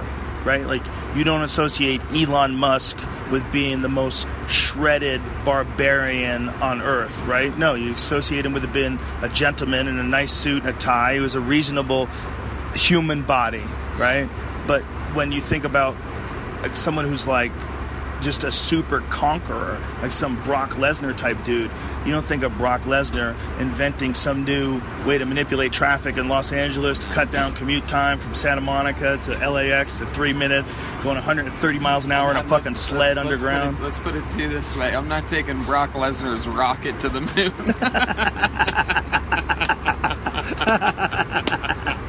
That's perfect. That's a perfect way to describe it. That's the perfect way to describe it. The rocket. Yeah. So it's like as we become more and more civilized, and more like innovative, figuring out new ways to like stockpile food, we just get softer and softer and softer. So when something goes wrong, like boom, a fucking volcano blows up and you lose everything, and it's like there's no sun anymore, you can't grow food anymore, you got to go find things to eat in the woods. Everybody dies. Like, almost nobody left. They got down to a few thousand people. And they say that it happens in North America every 600,000 to 800,000 years. That Yellowstone just blows. You know, they didn't even know about this until satellites. When they had satellites, as soon as they started looking at images of the Yellowstone region, there was a theory of it being a caldera volcano. And then they confirmed it, that the whole Yellowstone, I guess they would call it a basin, the Yellowstone Basin, is really one giant crater from a volcano that was so big the top blows off and lava shoots like a mile into the sky or some shit, and it just blocks out everything. It's like the ultimate super Earth zit. That's crazy. Have you ever seen that website on Instagram page rather, Dr. Pimple Popper? You never seen it? No. It's hilarious. There's this chick, she's a doctor, but she's a dermatologist, and all she does is like lance cysts and squeeze them out. No. You can't look away. No. You can't look away. I know, I've watched those videos, but not like that. I haven't followed that person yet, but I've gone off on like YouTube tangents of that. Yeah. Of just deep pushing and just watching it squirt out. And like, I don't know why I can't stop watching, but it is interesting. Like, whatever goes on deep in our bodies is fucking disgusting. Well, she's amazing at it because she's a doctor and she has fun with it. So it's hilarious. Like, she has funny captions on her little Instagram account. It's fucking hilarious, dude. And she has exploders. She's cutting holes on people's heads and squeezing out like a banana of pus. And I'm not even exaggerating. It's disgusting. Some people's bodies are just nasty. They just have these like literal softballs on the side of their face, and she cuts them and squeezes out all this yellow shit and blackheads the size of your fist. It's so nasty. I'll watch it if you insist. That's one of your punt to pun. But the all my shitty puns. Get it, insist. Get it, insist. But that's like what the super volcano is to the Earth. It's just like this giant exploding pus of lava. And it happens all the time, man, in terms of like the history of the Earth. It happens every 600,000 to 800,000 years. They have thousands of earthquakes in Yellowstone every year. Thousands. Like little rumbles. The comedian Earthquake was at the Comedy Store last week. You ever Funny seen dude. him? He's a bad motherfucker. Dude. It's a funny dude. He's a good dude, too. Yeah. He's a really friendly guy. One of the coolest stories like that. I mean, he's one of the coolest, not completely mainstream famous comedians I know of. And I remember working the door at the Comedy Store. He's pretty famous. 10 years ago, I guess. You're just white. I mean, I guess. In the black community, Earthquake is a monster. Yeah, in the black community, that's different. And white people are lame. Let's just face it. Exactly. But man, do white people laugh at Earthquake. Yeah. And the point is like, I didn't know about him until I was a door guy at the store, and then all of a sudden somebody's like, Earthquake's popping in. And a pop-in at the Comedy Store, if you don't know, like, there's already a set lineup, so you have to be like a monster. Like, if Dave Chappelle comes in or Seinfeld, they're popping in. But somebody's like, Earthquake's popping in. I'm like, what the fuck is an earthquake?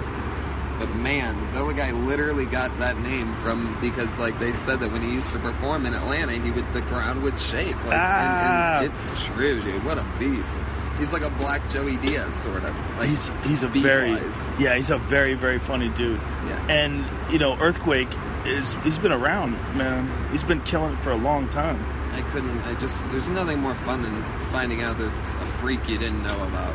You know what else is cool? Meeting him. He's a nice guy. Yeah. That's nice when you run into someone like an Earthquake or like someone you respect, you think they're really funny, and they're cool as fuck, too. Yeah. That's, one of the nicest things. And that's one thing, like, comedians that don't have other comedian friends are always so weird to me. I only know a few of them, but they're so weird. I have a handful of non-comedian friends, and I see them very rarely, and like, it's fun. I mean, we have fun, but I mean, I really can't let it rip unless it's a comedian. Especially one that's having fun and fucking working a lot. You know what I mean? Like, no, I do know what you mean. But I have a lot of friends that aren't comedians because I feel like it balances me out a little bit. Yeah, you're like a real superhuman, though. You have like hunting buddies and shit. I don't have that. I have like fucking pro wrestling buddies. My hunting buddies are some of my favorite friends. Yeah. They experience Your life. hunting buddies are some of my favorite friends. Like, I mean, that's how small my world is. I love like Cam and those guys. John Dudley. Yeah. Rivets. Yeah, the Rivets. Yeah, they're really good people, man. My friend Adam Greentree from Australia. Mm-hmm. Had fun with him when I was there. Yeah, we had a good time up there, man. In Melbourne, goddamn, that was fun. Yeah. Adam Greentree is the salt of the earth. Mm-hmm. But it's like all those guys are, they've experienced like an intense form of life and adversity. They're hunters, and they're bow hunters, which is even more intense. Like guys like Dudley and guys like Cam, like they don't have like a chip on their shoulder. They don't have to prove themselves to anybody. They're out there. They're trying to do better for themselves, and better at this really difficult thing. I was thinking about that, man, because I'm wearing this shirt today. See this shirt I'm wearing? This is Eastman's bow hunting shirt they sent me. It's a bow hunting magazine and a podcast. Eastman's Elevated is this podcast that I listen to on bow hunting. And I was thinking about it, like these people that pursue it the way this guy from the Eastman Elevated podcast, name's Brian Barney, or the way Cam Haynes does it, or the way John Dudley does it, or Adam Greentree. They're like it's not just like they're hunters. They're also like athletes. Like this is a very difficult pursuit. It's not what everybody thinks it is. Like, it's not just simple as finding an animal, shoot it with an arrow. Like, getting to the position where you can shoot an animal with an arrow, you have to be physically fit. It's hard to do. You got to get up a giant fucking hill. You got to be able to get there in time. You got to be patient. You got to be knowledgeable. You got to be quiet. You got to be stealthy. You got to be skillful. You got to be able to handle pressure. You got to be able to handle your nerves when you're ready to make this shot on an animal's life with a bow and arrow. There's a lot of shit going on, man. You got to be safe. You're up in the mountains by yourself. You got to be aware. There's predators out there, like real mountain lions, bears. You're running into grizzlies. You know what I was thinking the other day? How do you guys eat when you're out there? Bring food. You bring food. Like sandwiches? No, you bring... Well, there's one company that I actually had the owner on my podcast. God damn it. What the fuck is Chris's last name? I gotta Google his last name now, because if I don't, I'm gonna feel mad at myself. But he's got this company called Green Belly Meals. Let me find it. Does the smell of the food make more animals come out? No, I mean it can. Shit. Now I feel like I have to log on and find his name. Maybe I'll have it on this.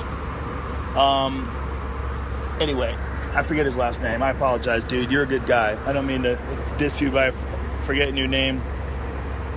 He wrote a book too on the Appalachian Trail. I just had him on. I'm such a fucking space cadet. The problem is in the morning, tell me if you feel like this, when you have to get up early in the morning and like take a flight, my brain literally works on like 30% of its capacity. Oh yeah, we're built like that, man. Our brains are supposed to turn on when we have something going on. I'm going to find him on my little podcast list here. You got him in here. Yeah. No, I'm just fucking stupid, dude. Yeah, remember when I said that Rumble Johnson knocks airplanes out of the air or something like that? Yeah. Oh, okay. Chris Cage. That's his name. Sorry, Chris. Yeah, it happens. You fuck up. But my point being, he makes these meal bars called Green Belly meal bars, and they're super dense. You have one packet, it's 1/3 of your nutritional requirements, really heavy in calories, and like you want to take stuff like that, stuff that's dense. Like people take a lot of almond butter and peanut butter, like healthy fats.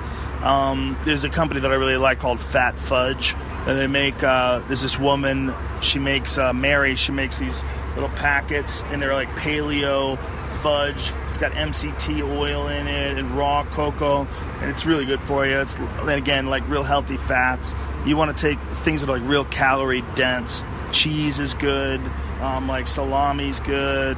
Some people like to take candy bars. They like some simple sugar, like if they're really crashing, to pick them back up, because the demands are like pretty extreme. And the demands on your body, and I think that's one of the things people underestimate. When you're going like 12,000 feet elevation, 13,000 feet elevation, the air is super thin. You're carrying a pack. If you have a rifle, the rifle's heavy. You're hiking, and you're going up these steep hills, and you're doing it for many, many miles to try to get into position wherever the animals are. And if you're bow hunting, you've got to do that, and then you have to draw your bow back, steady yourself, and execute a shot when you're holding your bow. Like, it's difficult. You're holding it freehand.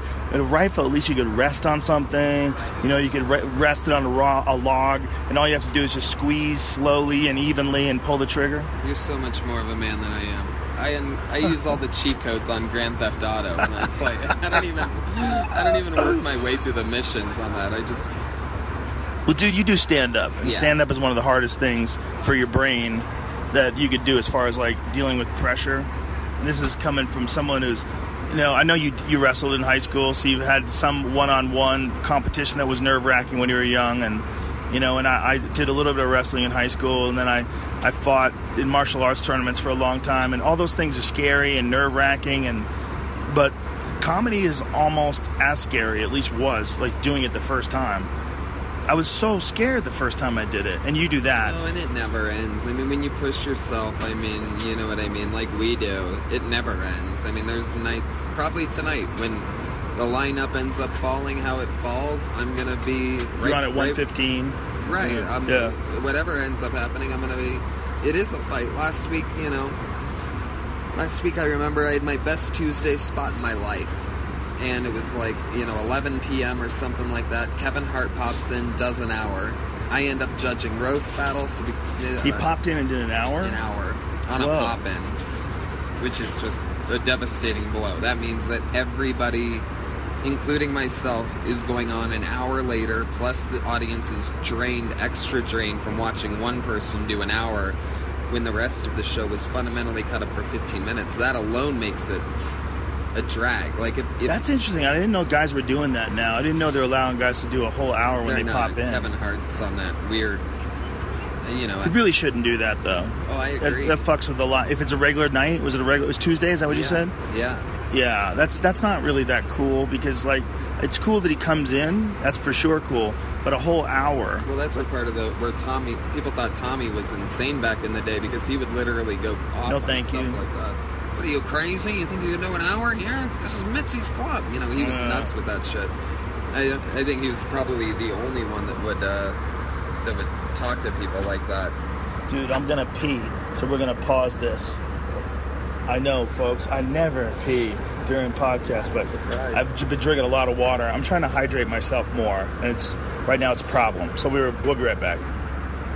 All right, we're back, ladies and gentlemen. You know what technology where they've really been slacking is in the innovation of making airline bathrooms not smell like poo. Yeah, it always smells like poop. Specifically poop. Yeah, because someone's pooping into a hole in the ground. Yeah. I mean, it's not even really a toilet bowl. It's not wishy-washy water. You're plopping a log right down on aluminum siding. It's like if you were doing it's like those koala daycare things where you pull the table down. Oh, it's yeah. It's like eating breakfast off of one of those. That's what an airport restaurant's like. And people love pooping on flights, by the way. It's like... Well, they get nervous. People crazy. Get nervous, they have to poo. There's people the seatbelt sign goes off and a guy just goes and takes a dump. It's like, dude, we're going to Vegas, bro. It's like a 35-minute flight. You can't hold on. Some people we're can't. Already making our descent and you have to go take a shit right now. Some people can't, man. Some people can't. These Virgin stewardesses are always very flirtatious. Are they flirting with you? Well, not this one, but the one on the flight out here. You liked her, didn't you? Loved her. You did, didn't you? These virgin ladies are not virgins at all. They're beat up. How dare you? You know what happened there? Way. You stumbled in the word virgin and you tried to recover like something extra hard. Has been turned on. Please return to your seat and press the Oh, seatbelt. look who's upset that I'm talking about this. She's like, return to your seat, put your seatbelt on. Stop talking and shit about my voice. Oh, you don't like me, but you like the girl from the other flight? Yeah. Anyway, Texas is a badass place, isn't it? Yeah. I love doing shows in Dallas. I've been having so much fun this year in Texas. I've already been here a few times, back and forth, Austin, Houston, Dallas. One of the best comedy states in the country. No doubt. I've never been to San Antonio. I heard that's great, too. A lot of guys like working there. I was just there in January, got to take all my buddies. We went to the Royal Rumble. It was a lot of fun. We ran into Ron White. Some lady showed up on this Saturday night at the club. We had just gotten to the club. Some lady comes up to me, goes, "You're Tony Hinchcliffe, huh?" And I'm like, yeah. She's like, "I have a message from Mr. Ron White." And I'm just like, you gotta be fucking kidding me. This motherfucker sent a human being. That's how big of a baller Ron White is. He sent a real-life human being. Not a text, not a memo, not a letter. A lady. Ron White wants to invite you to hang out with him. You and your friends, come on over. We're all gonna meet at this bar after he's done with his show and after you're done with yours. I'm like, if that isn't some Texas... powerful. He sent a human being. That's like sending a raven. Right. Yeah. It's better than a raven. Yeah, it's better than a raven. Raven, yeah.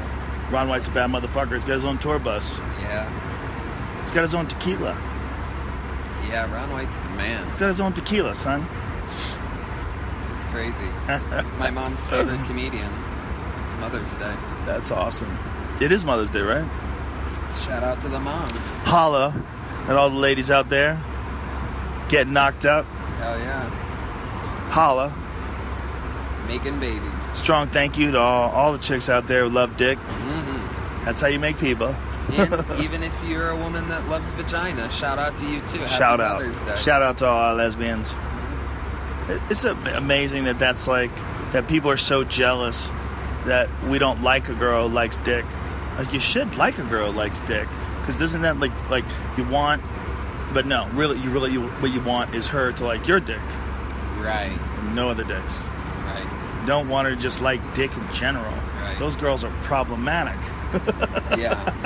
But it's commonly understood that all guys love sex. Like, all guys love pussy, right? Oh, yeah. But you're only supposed to love like one kind of girl or one girl. Yeah. But guys are disgusting. Whereas girls, it's thought of like to be virtuous. You're like one dick. Maybe you try one out, you don't like it anymore, you get a new one, but one dick. You can't just love dick. Yeah. Yeah. Because there's too many people as it is. Yeah, you gotta love dick. Do you know how bad people must have loved dick back when people were dying like all the time? Oh. Like nobody lived. And when there was nothing else going on, there was nothing to do other than this one fun stick attached to the front of your body. And no one would tell you that you're not supposed to fuck, because there wasn't even a language yet. Oh yeah, you would just fuck. Yeah, everybody just fuck. And then you watch your friends get eaten by jaguars in front of you. Oh jeez. Yeah. You made babies together. You know how intense a baby must have been before they knew language? Well, Yeah, it's just imagine you the and you're first smart baby. and you have a... Do you think... Here's the question. Like, how smart were humans, or like modern humans, when they came up with the first noises that meant things? Like, did chimps do that now, do you think? Do you think they have noises for shit? Like, they must, right? Like certain noises for stuff? I think it all comes back to like animalistic stuff, right? So like if Like yeah. pointing at something. What they want. Yeah, and then like you hear that noise, it's like, oh, that always means snake. I'm almost positive I read something like that they did that with certain monkeys. They had certain sounds they interpreted after a while, like they do this sound always when an eagle's nearby. Like, have you ever seen those harpy eagles in Venezuela? You know what that is? It's a monkey-eating eagle, bro. A monkey eagle? Oh, a monkey-eating eagle. They love to eat monkeys. An eagle that eats monkeys? Oh, yes, they do. Oh my god. It's one of the things they found about some of the early humans, when they found fossils and skulls and shit. They found that the inside of the skull had been scraped, which there was like some speculation that maybe it was tools, and sometimes they looked at the scraping on, this one looks like a raptor's claw. And they think it was people that had gotten killed by eagles. Like that early human beings were prey to larger birds. Jesus. Yeah, particularly this one in New Zealand that they know existed. You know, so there's all this speculation about like how many different birds existed, and you know, we have like a pretty good fossil record of really big eagles and these things called terror birds that ate people and shit like that. But they think back when we were like smaller monkey-like things that we probably got jacked by eagles, man. Especially there was a Haast eagle that lived in New Zealand alongside people for sure. Because I think they made it extinct just thousands of years ago, like 14,000 years ago or something. I might be wrong about the number, but it was a huge eagle that had like a 10-foot, 11-foot wingspan, and they ate people. If birds could talk, they would just take shit over. Oh, God. You realize that? If birds somehow like learned how to talk today, If they were big. yeah, they would just take everything over. Fuck your computer, mine now. Goodbye. Yeah, but we have guns. Yeah, we but still they're- have guns. They're birds. But guns change everything. Not if- You're in one of those tanks with a slot, and you got the machine gun out there, and you just blast Let me them out of put the it to you sky. this way. A gun only has one barrel. Birds can attack from multiple angles at once. Yeah, that's true. 360 attack. But you hide in a tank, and you shoot them out of the sky. Yeah, they don't play that, dude. They don't? No, tanks. No, they don't play that. They'll stay above, and they'll let you run out of your artillery. If they were smart enough to talk, then they'd be smart enough to let you run out of bullets.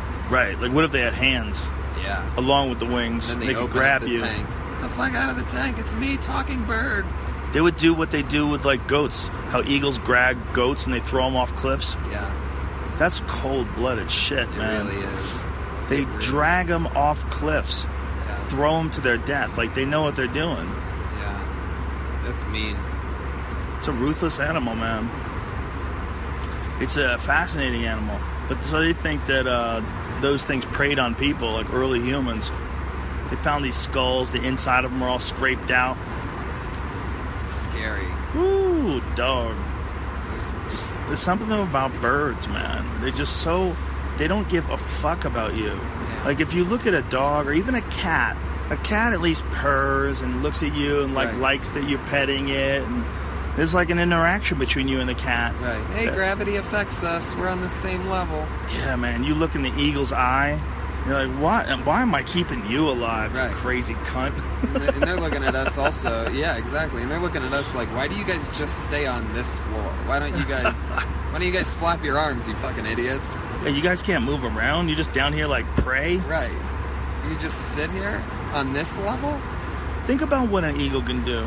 It swoops down and scoops a fish out of a fucking river, a big one, and carries it away. Grabs a fish. You know how fucking strong you have to be to grab a salmon with your hands? Those talons that sink into it and just carries it off. Flying. That's some sushi right there. That's how you do it. Oh my god. What a ruthless bird. Crazy. It's kind of nuts that's our national bird, too. Somebody didn't want it to be. It was, who was it? Ben Franklin, I think, thought it was like a punk-ass bird. He's like, that's a punk-ass bird. It's whiny. He had, like, reasons for it. I read it last week. Really? Whiny? How's an eagle whiny? I can't remember whether it was him, John Adams, or Jefferson. One of those weird old guys. But, like, they're like, fuck the eagle. Yeah, it's true. How can you say fuck the eagle? They're so gangster. They had a whole reason for it. They're gangster, but it's like they're also... Oh, I wish I could remember what it was. I think it was like he didn't like how they like squawk. It's like he called him like squawky or something. We don't need that squawky bird. I mean, really, should it be an eagle though? We're America. What should it really be? What's truly the most powerful? Eagle's a pretty badass word. A badass bird, rather. Yeah, but it's still a bird. I mean, well, I don't know. There's no... What about the shark? We should be a puppy.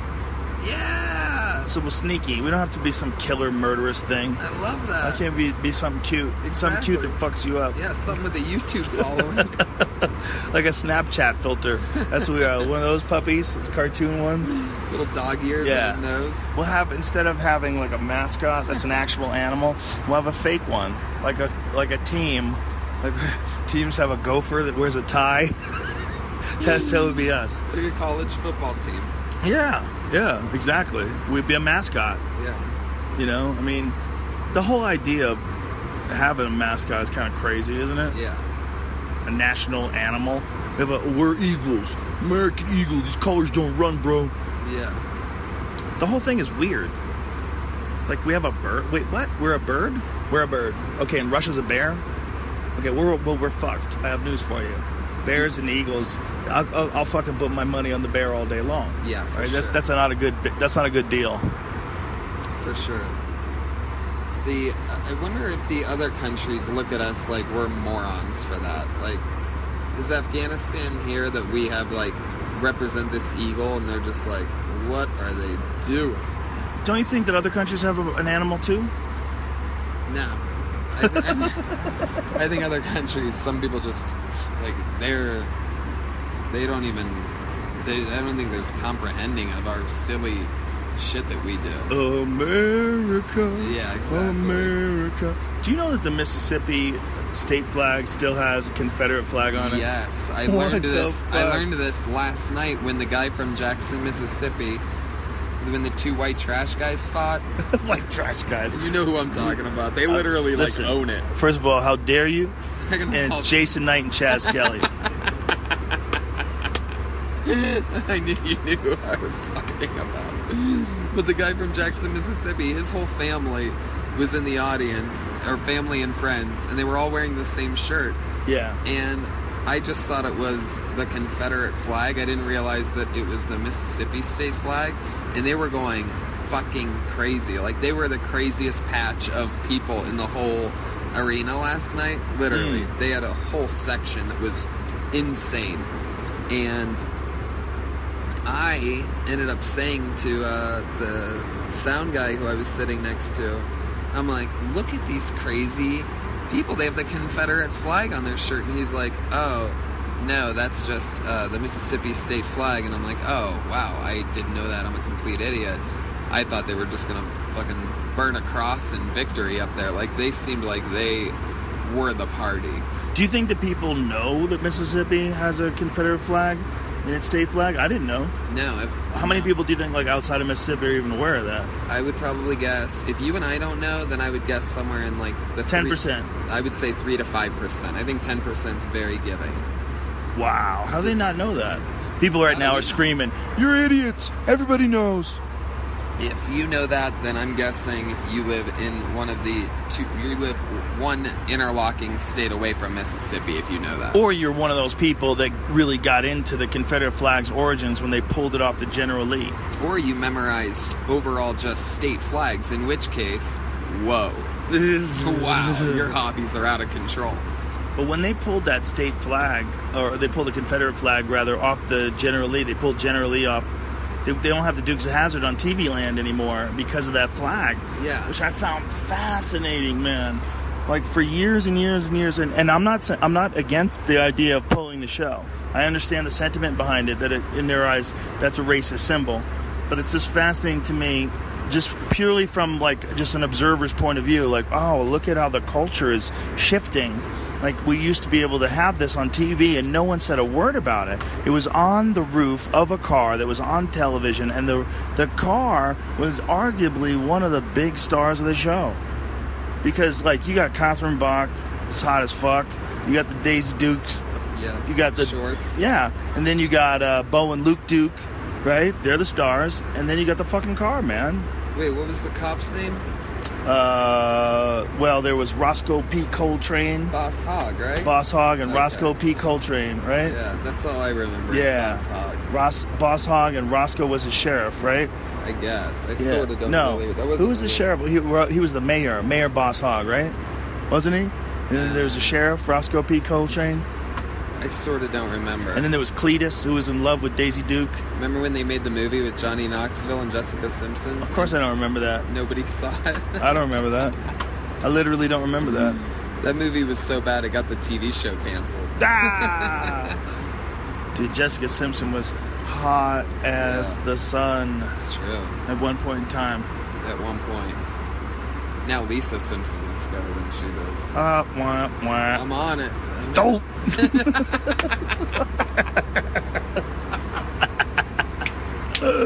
Homer Simpson might be the greatest character in the history of He television really probably is. because Yeah, man. he's so cartoon. It was right up there with Cartman.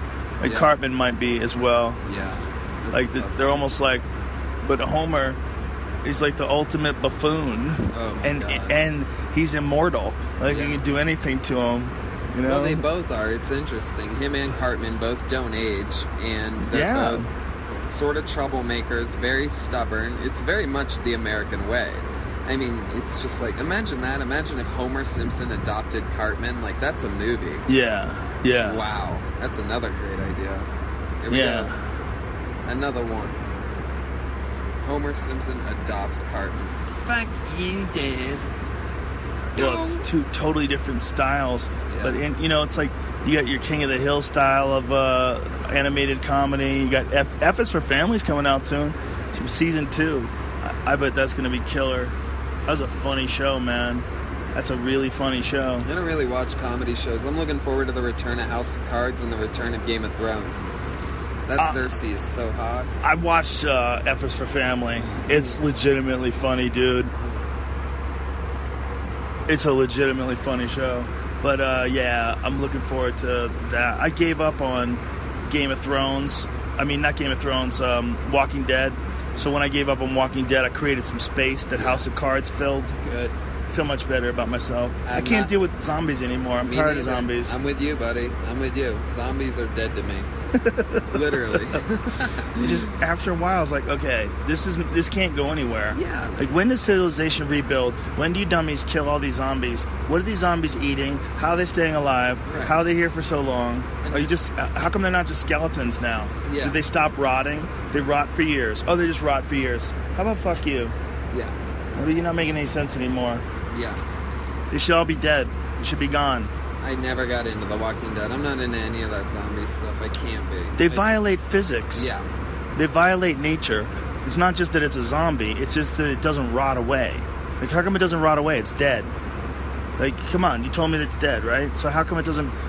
Like, in the beginning of the show, like, the beginning seasons, they had, like, more shit going on. You know, like, remember when they had to blow up that building that had the anti-zombie shit in it, where they created the zombie in the first place, and there was a guy and his wife turned, the whole deal. That was The Walking Dead, right? It just was... I don't remember. Yeah, in the beginning, it was just better. Yeah. It was just... It seemed like it was interesting, and then after a while, you're like, oh, I get it. It's always going to suck. Like, your life always going to suck. It's just going to suck here, then it's going to suck there, and then this guy's going to get killed with a baseball bat, and then this person's going to turn into a zombie, and you're going to have to watch this person get torn apart. Okay, I get it. Yeah. You're just fucking with me. This isn't really... Meanwhile, those Game of Thrones guys are taking, literally just blowing our minds. Yeah. And as is House of Cards. Yeah. House of Cards is crazy because I feel like they were really giving us even though it's obviously fiction, I feel like they're giving us a real window on sort of how stuff does work in a weird way, even though it's fiction. Like, they just show you how people communicate with one another to get what they want. They show you what politics is and how you can use that in your everyday life, but how it's just that business. I mean, Yeah. they are in the business of, like, being shady to one another. That's what it is. It's a weird field. It's crazy. Very bizarre industry. Almost all gossip, drama, and lying to people. And owing people favors and Yeah. bipartisan politics and all that stuff that we see on a daily basis in the real world. It's just like they're doing a fictional account of it. But And you I can wonder tell how that exaggerated it is. I was just going to say, you could tell that they're doing their research. Yeah. You could tell that a lot of that's real. And I mean, they definitely push... right. The push the president boundaries. isn't pushing people onto Yeah. train tracks. Yeah. But they're definitely colluding with, the press and leaking things and trading favors, and I think it's a lot of why shit's so goddamn stagnant. If the Republicans owe the Democrats 10 favors and the Democrats owe the Republicans 10 favors, then what the fuck are we doing? Yeah. Yeah. It's all weird, but it's a system that's been around for a long time, and it's just never been exposed in a drama the way it's been on this show. In this show, like, they go so deep with it, and obviously the bunch of crazy shit, murders, all this nutty shit, but who knows, man? You look at some of the stuff that the Clintons are accused of, and some other presidents are accused of, and look at the Kennedy assassination, like, who the fuck knows what's really going on behind the scenes with these people? They definitely are colluding on some things. They're definitely talking and coordinating things, and they're strategizing, and they definitely have plans. It's just to what extent does it really go? Another great show that I can't wait for it to come. I don't know when it comes back. Stranger Things on Netflix. Oh, yeah. Did you watch that season? I just watched episode 1. I'm not really into, like, aliens and How stuff. dare you like pro wrestling and not like aliens? You son of a They're bitch. totally different things. One of them Wrestling's sucks. real. Aliens are fake and wrestling's Dude, real. are you telling me you're not into seeing this new Ripley Scott alien movie that's coming out? Ridley Scott, rather. Oh, I said no. Ripley Scott. I saw the preview for that the other night. I do want to see that. Good Lord, that looks good. Yeah. Dude, what they can do now with special effects is make things way more terrifying. That has always been my favorite science fiction franchise. There was a couple of them that were a little but I'm a giant fan of that creature. What do they call it? The xenomorph? Xenomorph? Is that what they call it? I don't know. I thought it was just called the alien. I don't know much. I think they called it a xenomorph. I forget. Maybe I'm making that up. But I think that's what it is. But it's that creature is just the most terrifying alien ever. Just this vicious insect-like thing that grows to full size in like a few days. That's scary. totally possible too, man. That's totally possible. We'd have to get some food though. That's the only thing that I didn't like about that. Like, how's it growing without food? Yeah. I mean, it has to be eating those people. Okay. But how many people does it eat to get to be 700 pounds or whatever it was? Yeah, that's a good point. Seems like it would have to eat 700 pounds of the people Yeah. to even get in the ballpark of 700 pounds. Yeah, where did it come on its own ship? It came from the dude's chest, remember? Oh, yeah. Yeah.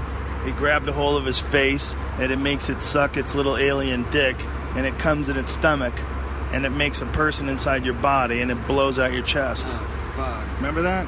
Now it's all coming back to The me. face grabs it with his hand, and then literally like an alien tentacle dick thing comes out of the palm, and just mouth fucks you. Oh, God. That hurts. It's a great animal. Like, as far as like something that someone created to terrify you, it's an amazing being.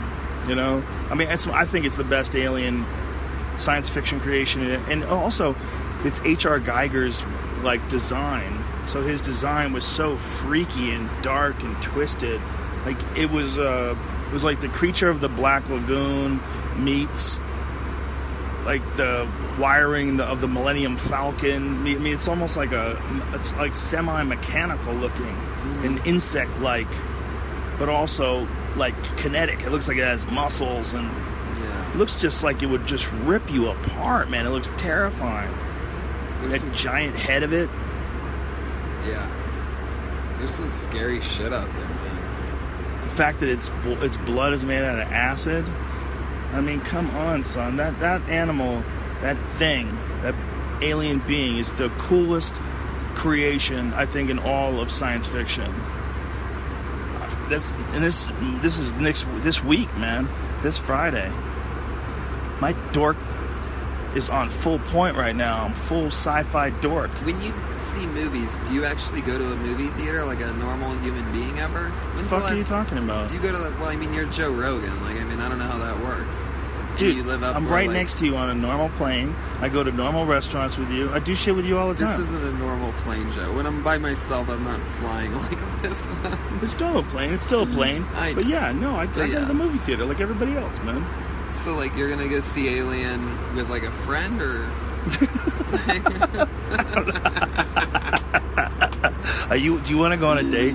Is that what you're doing? Are you beating around the bush? I'm just curious. Like, I can't really Just go to the picture fucking it. movies, man. I just go to the movies. What do you mean you go to the movies? Like, Buy a ticket, go to the by movies. yourself? No, with a friend. Jesus Christ. I wouldn't go by myself. That's a little rough.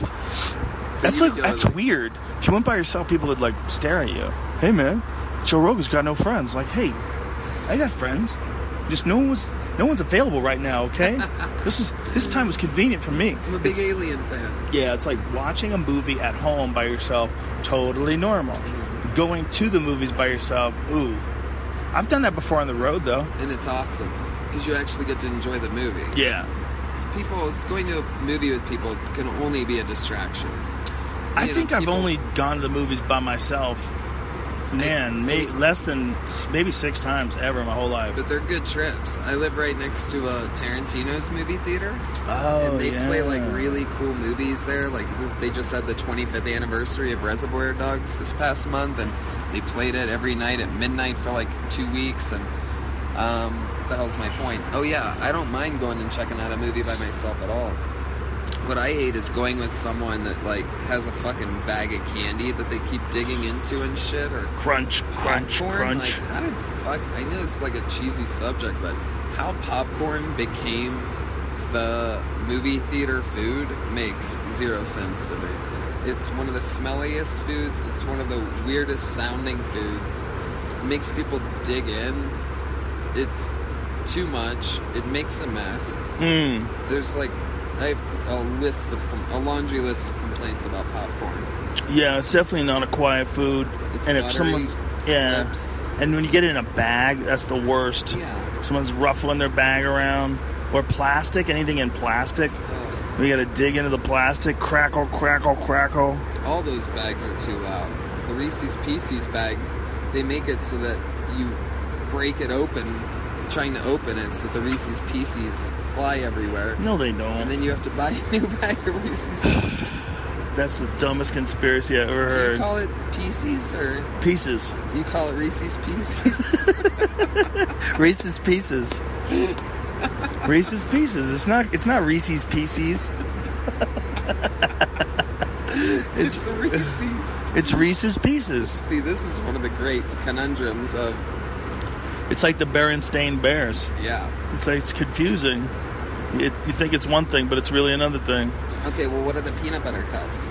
Reese's peanut butter cups. Reese's. Yeah. Reese. Reese. Reese's. Yeah. Yeah. Yeah. I think maybe it's an Ohio thing. It was definitely always Reese's when I was growing up. I feel like. Maybe I'm wrong. Well, people get used to saying shit wrong. Like in Texas, they say especially. That's a big thing that people say. Instead of especially, What do they say? especially. Oh, wow. Yeah. Yeah, I don't know. It's like there's an X in there. Especially. They'll say, well, y'all especially need to worry about that. Especially. It's a beautiful accent. Texas people are truly, I was just going to say, that might be my favorite accent. They're just so cool. Even when I disagree with someone from Texas, like one time a cop tried to arrest me and my buddy Matt at a Whataburger. This is like 8 years ago. And we didn't know why he's like, you guys need to get out of this Whataburger. It was like 3 a.m. It was our first time in a Whataburger ever. We had just placed our order. I had just handed the cashier a $5 bill. I'll never forget it. And a sheriff comes over my shoulder and he goes, you and your friend need to get out of here. And I'm like, really? What? Cut to our other buddy, other comedian, gets in trouble for defending us. He's like, you can't kick my friends out. This is their first trip at a Whataburger. Why are you kicking them out of here? And the cop's like, don't worry about it. And cut to the next day, our buddy, who ended up spending a little bit of time in jail that night defending us, me and my other little LA friend got to leave the Whataburger, but our buddy from Texas got in trouble. Our buddy from Texas the next day has his friend who's the chief of police on speakerphone, and we're sitting in the car traveling back to California, and he's like, so what happened? What happened, buddy? You know, and the chief of police literally goes, yeah, the cop told me that you were defending your friends. It appears as though, according to this officer, a couple of faggots were fighting at a Whataburger or something like that. And me and my buddy, we're obviously the couple of faggots in this story. We start dying of laughter. I mean, dying of laughter. Holy shit, But with that that's funny. said, the guy with his Texas accent, you could tell he's wearing like a cowboy hat, chief of police, a couple of faggots fighting at a Whataburger. And me and my That's buddy were having like a hilarious. play argument at the time, like, you know, about whatever it was. We weren't fighting. It was me and Matt Edgar, Right. you know, California kid, like That's long hilarious. hair. Out of the water. Thank you. Awesome.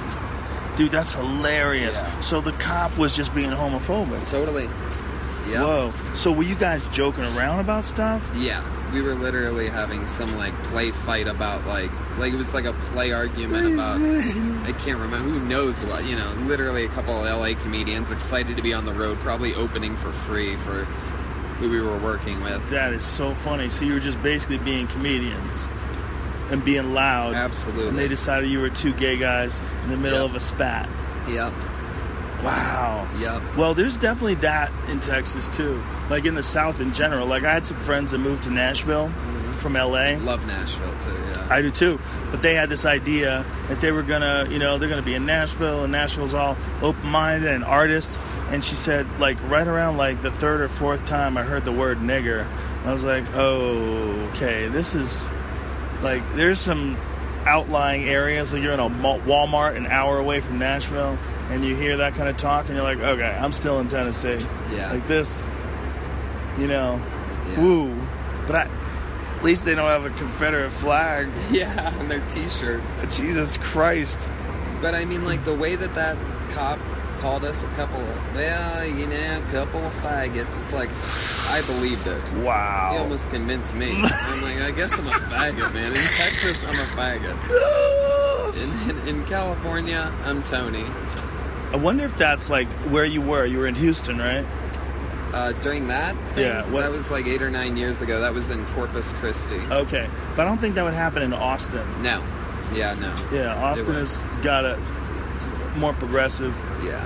Austin is a total livable place. Yeah. Like, it would be a nice place to live. Mm-hmm. You would enjoy it there.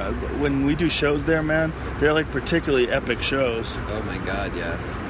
Cap City. Yeah, man. Yeah. So, Cap City's amazing. Austin City Limits, that theater there, that's amazing.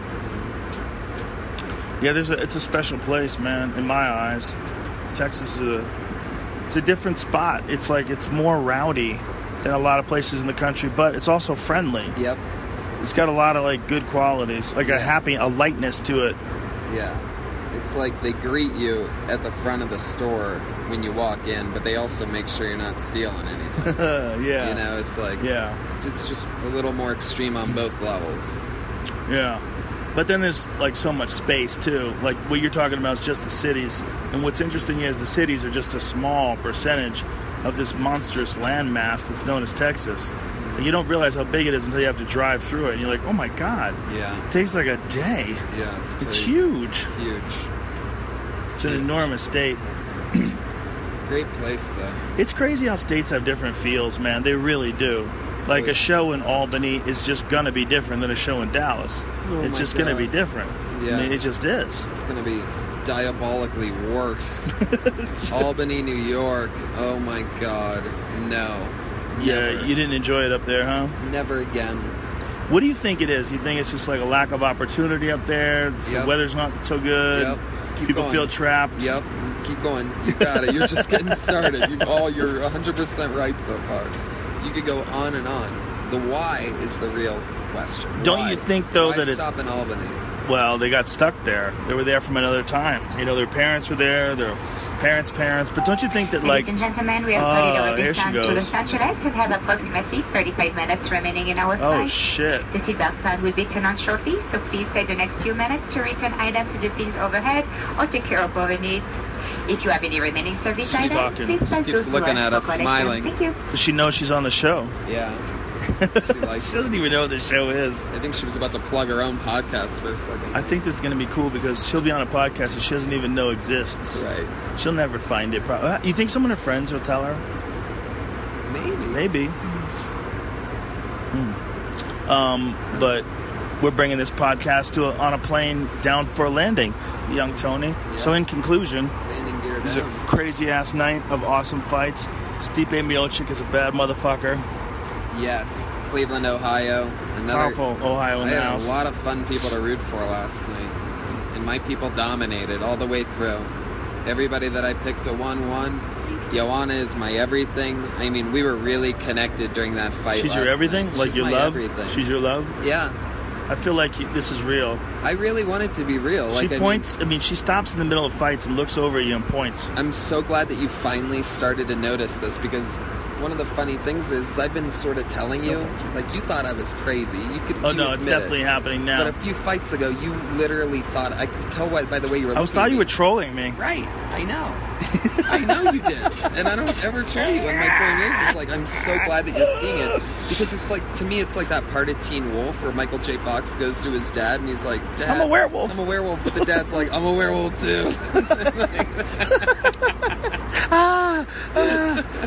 Like the so fact that true. you finally saw it. Like when she was doing that before the 5th round, she was just looking at me, pointing right at me and stuff. And you and DC Cormier both looked back at me over your right shoulders at the same time. Like, is this motherfucker? Yeah, I was not sure if it was you, and then I looked back, I'm like, God damn, she's pointing right where Tony was sitting. And she kept doing it, and she kept looking at me after each round and everything. And I feel like we're exchanging energies. I feel like we need to do a podcast with her, and then you and her need to go to dinner. Yeah. Just whatever you do, don't talk about it on the internet, or her boyfriend will find out. Too late? I don't care about her boyfriend. He's a soccer player from Poland. Shh. Dude, don't out the guy. Son of a bitch. God, so ruthless. Ruthless, Tony Hinchcliffe. What do you got coming up, man? You got some dates? Huge dates. The You're doing a big tour, right? Monster Energy Outbreak Tour, all of the month of August. Nashville. You're like a STD. Everywhere. You're an Outbreak? Yeah, the Monster Energy Outbreak Tour. That's what it's called. Is Outbreak like a beverage that Monster Energy has? No, that's the tour that they do. Normally they do it with like rappers and stuff. And you know, Monster like doesn't do billboards and like ad commercials. They invest in like cool things like the UFC and like people. I've learned this all recently from this whole thing. So they do this Outbreak Tour thing, which they've had some really cool bands and rappers do, and it's been very successful. And I'm really excited to be doing it. Fetty Wap and the Chainsmokers and. But I mean, what do they do when you say they do a tour? Like, they just put their name on it? Yeah, they promote it? Both. Yeah, they do that, and it's just a really cool way of like, you know, not compromising anything's integrity while just being associated with something that they think is cool. Right. Yeah, they're in kickboxing too. They sponsor John Wayne Parr. Oh, awesome. Yeah, they sponsor a lot of MMA fighters, of course. But I'm really excited about those tour dates. It's my first ever like small theater tour and like rock club tour. House of Blues in Cleveland, Gramercy Theater in New York City, and I'm just absolutely going everywhere. North Carolina, Florida, I mean, you name it. That's dope. Columbus, Ohio, Cleveland, everywhere. Powerful Tony Hinchcliffe. Portland, Seattle, the Aladdin Theater in Portland. Oh, man. How fun is Portland? Oh, my God. How fun was 420 there? A blast. That shit was epic. That's a real holiday that became a holiday during our life. Totally. Really during the last, 20 years maybe? Yeah. Like, nobody used to do 420 shows, but just a few years ago I started doing 420 shows on April 20th, and it's a holiday, man. Yeah. It's a holiday for us. Like, it feels festive. Like, when we go out and we did those 420 shows, like last year and this year, they feel festive. Yeah. Where the fuck did we go last year? Seattle. Yeah. Seattle for 420 last year. Next year, probably either Denver or maybe San Francisco. That would be fun. Denver might be fun. But San Francisco gets it too. It might be fun to do it up there. I'm going to Denver too. I'm going absolutely everywhere. All those dates are available at TonyHinchcliffe.com. Jesus, and there's an E on the end of that, unlike the picture that's up at the Ice House. And I have 3 podcasts: Kill Tony, The Pony Hour, where I interview people, and The Store Horseman, which is a pro wrestling podcast. Oh, God. I like the name. Store Horseman? Yeah. It's like That's the hilarious. Four Horsemen, but we're all from the Comedy Store. I get it. And so these are all at iTunes. You get them all on iTunes, right? Yeah. Glorious. Well, ladies and gentlemen, we're bringing this big bird down to the ground. Just going to give a shout out to all the mommies out there, because today's Mother's Day. And future mommies, too, like Joanna Jędrzejczyk. Are you going to get her retired when you knock her up? Yeah. Wow. We're going to double retire together. Whoa. You're going to retire too? Well, but you're going to be inspired after you have a kid. Bit, yeah. With that savage? Yeah. Oh, God. You're going to have to learn how to fight. I love it. I'm going to have to learn how to satisfy a woman. An actual woman. All right, ladies and gentlemen. So one thing that did happen this week, Everlast had to cancel. Something came up, so he won't be on this week, and he'll have to reschedule. He's a busy man, but he's got his new project, War Porn Industries, which is great shit. You can catch it on YouTube. You can catch some of the videos he's played. Well, actually, no, I don't know if you can get it on YouTube. I've seen it on Instagram, though. But I think they're trying to figure out how to distribute it or how you can get it. But they're doing that. That's an independent project. You know, I like that music is kind of going along the same ways that stand-up is going. You know, they're doing their own shit, and they're trying to do things independently. I had Shirley Manson on the other day from Garbage, and she was kind of breaking down the music business and what it's like and how difficult it is to make money as a band today, and how now music companies, they take everything. They take a piece of your merchandise, they take a piece of your live touring, they take a percentage of everything you do across the board. So they do these deals with these artists where when they distribute their music, they essentially own a chunk of them. And they do that in stand-up, though, and it's very weird. How's it going on in stand-up? Who's doing that stand-up? There's this weird company You know, like, have you ever heard of, like, Comedy Dynamics? Who does that? A lot of our friends. They make a lot of our friends What do they do? specials. They distribute. But what's weird is that they sell it, which they don't really sell it, but you need to have some of these big companies, you need to have, like, it's the most bureaucratic bullshit you'll ever hear in your life. You would never put up with it for a second. You probably get to bypass it because you're obviously at the top of the game. But like, what do you? They make a deal where they don't own their special? Is that what you're saying? Or at least, first of all, I don't think they own it forever. Second of all, I don't think they own the entire thing. But these companies take 20-30% of your special for absolutely zero reason. Especially, you already have to give, 10% to your manager and this and that, blah, blah, blah, blah. Well, I know there was a podcast production company that David Taylor and Ari Shaffir had a real problem with because they were pitching a television show, and they created a television show. They wanted someone to help them try to sell it, like to set something up. And these people apparently wanted a ridiculous amount of money, like 40% of the show. And they're like, whoa. There's 100%, and there's two of us. And you get 40? Like, are you fucking crazy? Yeah. Like, they wanted more than a third to just come in and just sort of, like, help them negotiate a deal with their product. Like, they didn't create it. Yeah. They didn't sculpt it. They didn't think it through and do all the work on it. Yeah. So people get real squirrely when it comes to those kind of weird deals where you're not a content creator, but you're instead some company, right? And there's somebody else that creates the content. Well, what's beautiful now is like guys like you or me or all these people that do podcasts, you're all of a sudden your own content creator. And you don't have to have all these fucking people in your ear. You don't have to have everybody giving you their own I made opinion. my own Netflix special, man. Yeah. At the Ice House. That shit's crazy. Like, think about a show. Like, have you ever done, like, Colbert or one of those shows? You ever done one of those? No. Well, when you do those, one thing that you do realize... By the way, you drank both my waters, you son of a bitch. No, those are mine. I had one, you had one. No, you had one. I have one right here. Yeah. When you watch those shows, you see how many people are working behind the scenes. You're like, wait, hold on. Like, that's one thing that I noticed when I did that dude's, what's his name, Bill Russell, the podcast guy. I did his HBO show. I was like, Jesus Christ, it's him and me sitting down having a conversation, and there's a crew of people here. I'm like, this is essentially like an overstaffed podcast. No doubt. And because of that, it all gets like weird. It's all weird. Yeah, when I made TV shows, man, I wrote, some major Comedy Central shows, and the thing that shocked me the entire time, and I don't mean slight shock, I mean true shock, was the amazing waste of money. They're just throwing money away. Why do you think that is? They don't know any better, or I think they're on an old Hollywood system, right. And when they were coming up, they were trained that way. It's like if comedians all were still only focused on getting 5 minutes on The Tonight Show. That's how I feel like some of those executives stayed.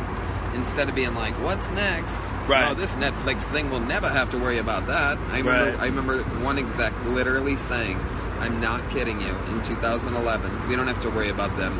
We don't have to worry about the internet. People will always come back to TV. TV is priceless. They will always come back. And I remember literally thinking, I don't know about that. Like watching this Well, stuff. it made sense. Up until the point where you could watch the internet on your TV, and then all games are off. Well, yeah, but he was also, yes, but he wasn't saying it like that. He was saying, like, they're always going to need TV channels. Like, he was saying, like... Yeah. Right. Well, there's always people like that, man. I mean, there's people that tell you have to do clean comedy. There's people that tell you have to do this, you have to do that. Right. And they convince themselves, and then all of a sudden, they can't even see the light. Well, you remember that girl that you were dating that was telling you that you had to do dark comedy? You should be all dark. You should actually... People give shit advice all the time. They just do. It's a real common thing, man.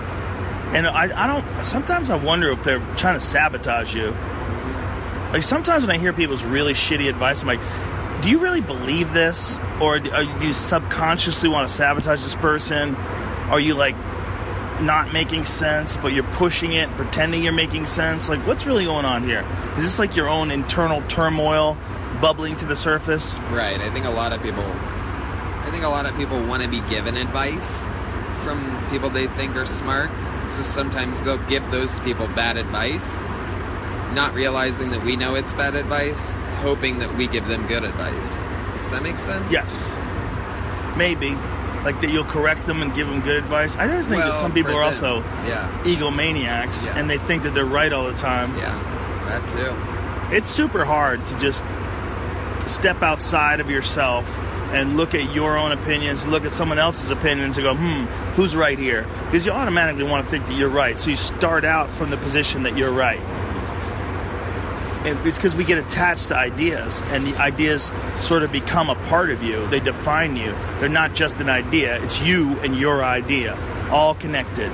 And that's a real problem that a lot of people have with thinking. I've had it myself, and it's something that I've had to work really hard to push away, to knock out. You know, thinking and learning how to think is like one of the weirdest things, because it's one of the most important parts of life, but it's one of the few things that we discuss here in school. Like, when you're in school, you're learning information, but are you learning how to think? Are you learning how to be objective? Are you learning how to look at yourself and look at your actions and how you treat others and how you treat yourself and what distractions you're throwing up in your life in order to deal with your, especially if you're not getting things done, if you're procrastinating, you're putting things off, if you have any addictions or things along those lines, you start creating all these problems in your life to distract yourself with. And they don't teach you about that in school. It's really interesting. It's really interesting, and they don't teach you a lot of shit, which is really interesting. I was just thinking about this last night while I was smoking weed before going to bed. And I was thinking that somebody gave me a dirty look because I was blatantly just smoking a joint like it was a cigarette in front of the hotel. I don't give a fuck, right? But somebody gave me a look like, like that look. Well, in Texas, they do that still. Well, I know. But California, nobody gives a shit. That's why you're used to doing it. Like, if you're hanging out at the Comedy Store outside and someone sparks a joint up, it's super normal. Yeah.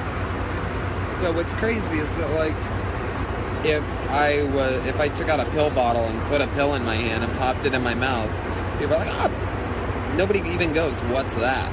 You know what I mean? Oh, I think they do. It could be anything. Oh, I do. I see somebody take a pill. I'm like, what's going on, dude? You tripping?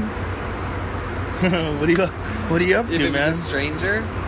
If I see a dude pop a pill and we make eye contact, I very well might say, really? What's the pill, man? I'm nosy. But meanwhile, it's funny. People get judgy about joints, but it's like... they'll have a drink right in front of you. Right. Yeah. And an antidepressant, and a painkiller, and an anti-anxiety medicine. But they'll give you a funny look for smoking a joint, self-medicating after meditating. You know what I mean? Yeah, but the joint, the problem is it smells. Other people have to smell it. And some people think about like secondhand smoke. And they think you're making them smell this thing that you're doing. You see what I'm saying? Yeah, I guess the smelling part is... Yeah. It's like someone with a big stinky cigar. They're sitting right next to you at a bar. You'd be like, oh, Jesus, this guy is stinky-ass cigar. Or cigarettes. So you smoke cigarettes so you don't realize how vile they are. But when someone else who doesn't smoke cigarettes smells them, like I had to be with Stanhope. We were in a closed room. We were talking about something. Then he just sparks up. We're in the Comedy Store bar, the little comedian's bar. I had to stand outside. I'm like, dude, you just smoked 3 cigarettes in 5 minutes. I got to go outside. There's no air left in this room. Yeah. It's just all cigarette smoke. He doesn't even think about it because it's like super normal. I love it. How much do you smoke now? I'm cutting back a little bit. Pack a day? A little bit less. We're getting there. I really, I'm doing some work. I just got this DVD set that's supposed to like hypnotize the magic out of it. It's supposed to make you realize what like a terrible person you are for smoking cigarettes. Well, you're not a terrible person. You're just being silly. Yeah, I know. Just torturing yourself. And like I know that it's bad. It's an interesting feeling though. I've smoked one of your cigarettes before. It gives you like a little head rush. Like it's good to do right before a show, I think. Yeah. I mean, I don't think you should do it because if you do it, you'll get addicted and you'll smoke a lot of them. Yeah. But if you're the type of person that could smoke one cigarette and then go do something, I think it's been kind of proven that nicotine, you actually wouldn't have to smoke, you should just take nicotine gum. Right. But that nicotine has a cognitive benefit, that it's actually like a nootropic. Yeah. It's good. I can't imagine writing or performing without nicotine. Really? That part's weird. Wow, that's crazy. I can go without anything else, but that part's crazy.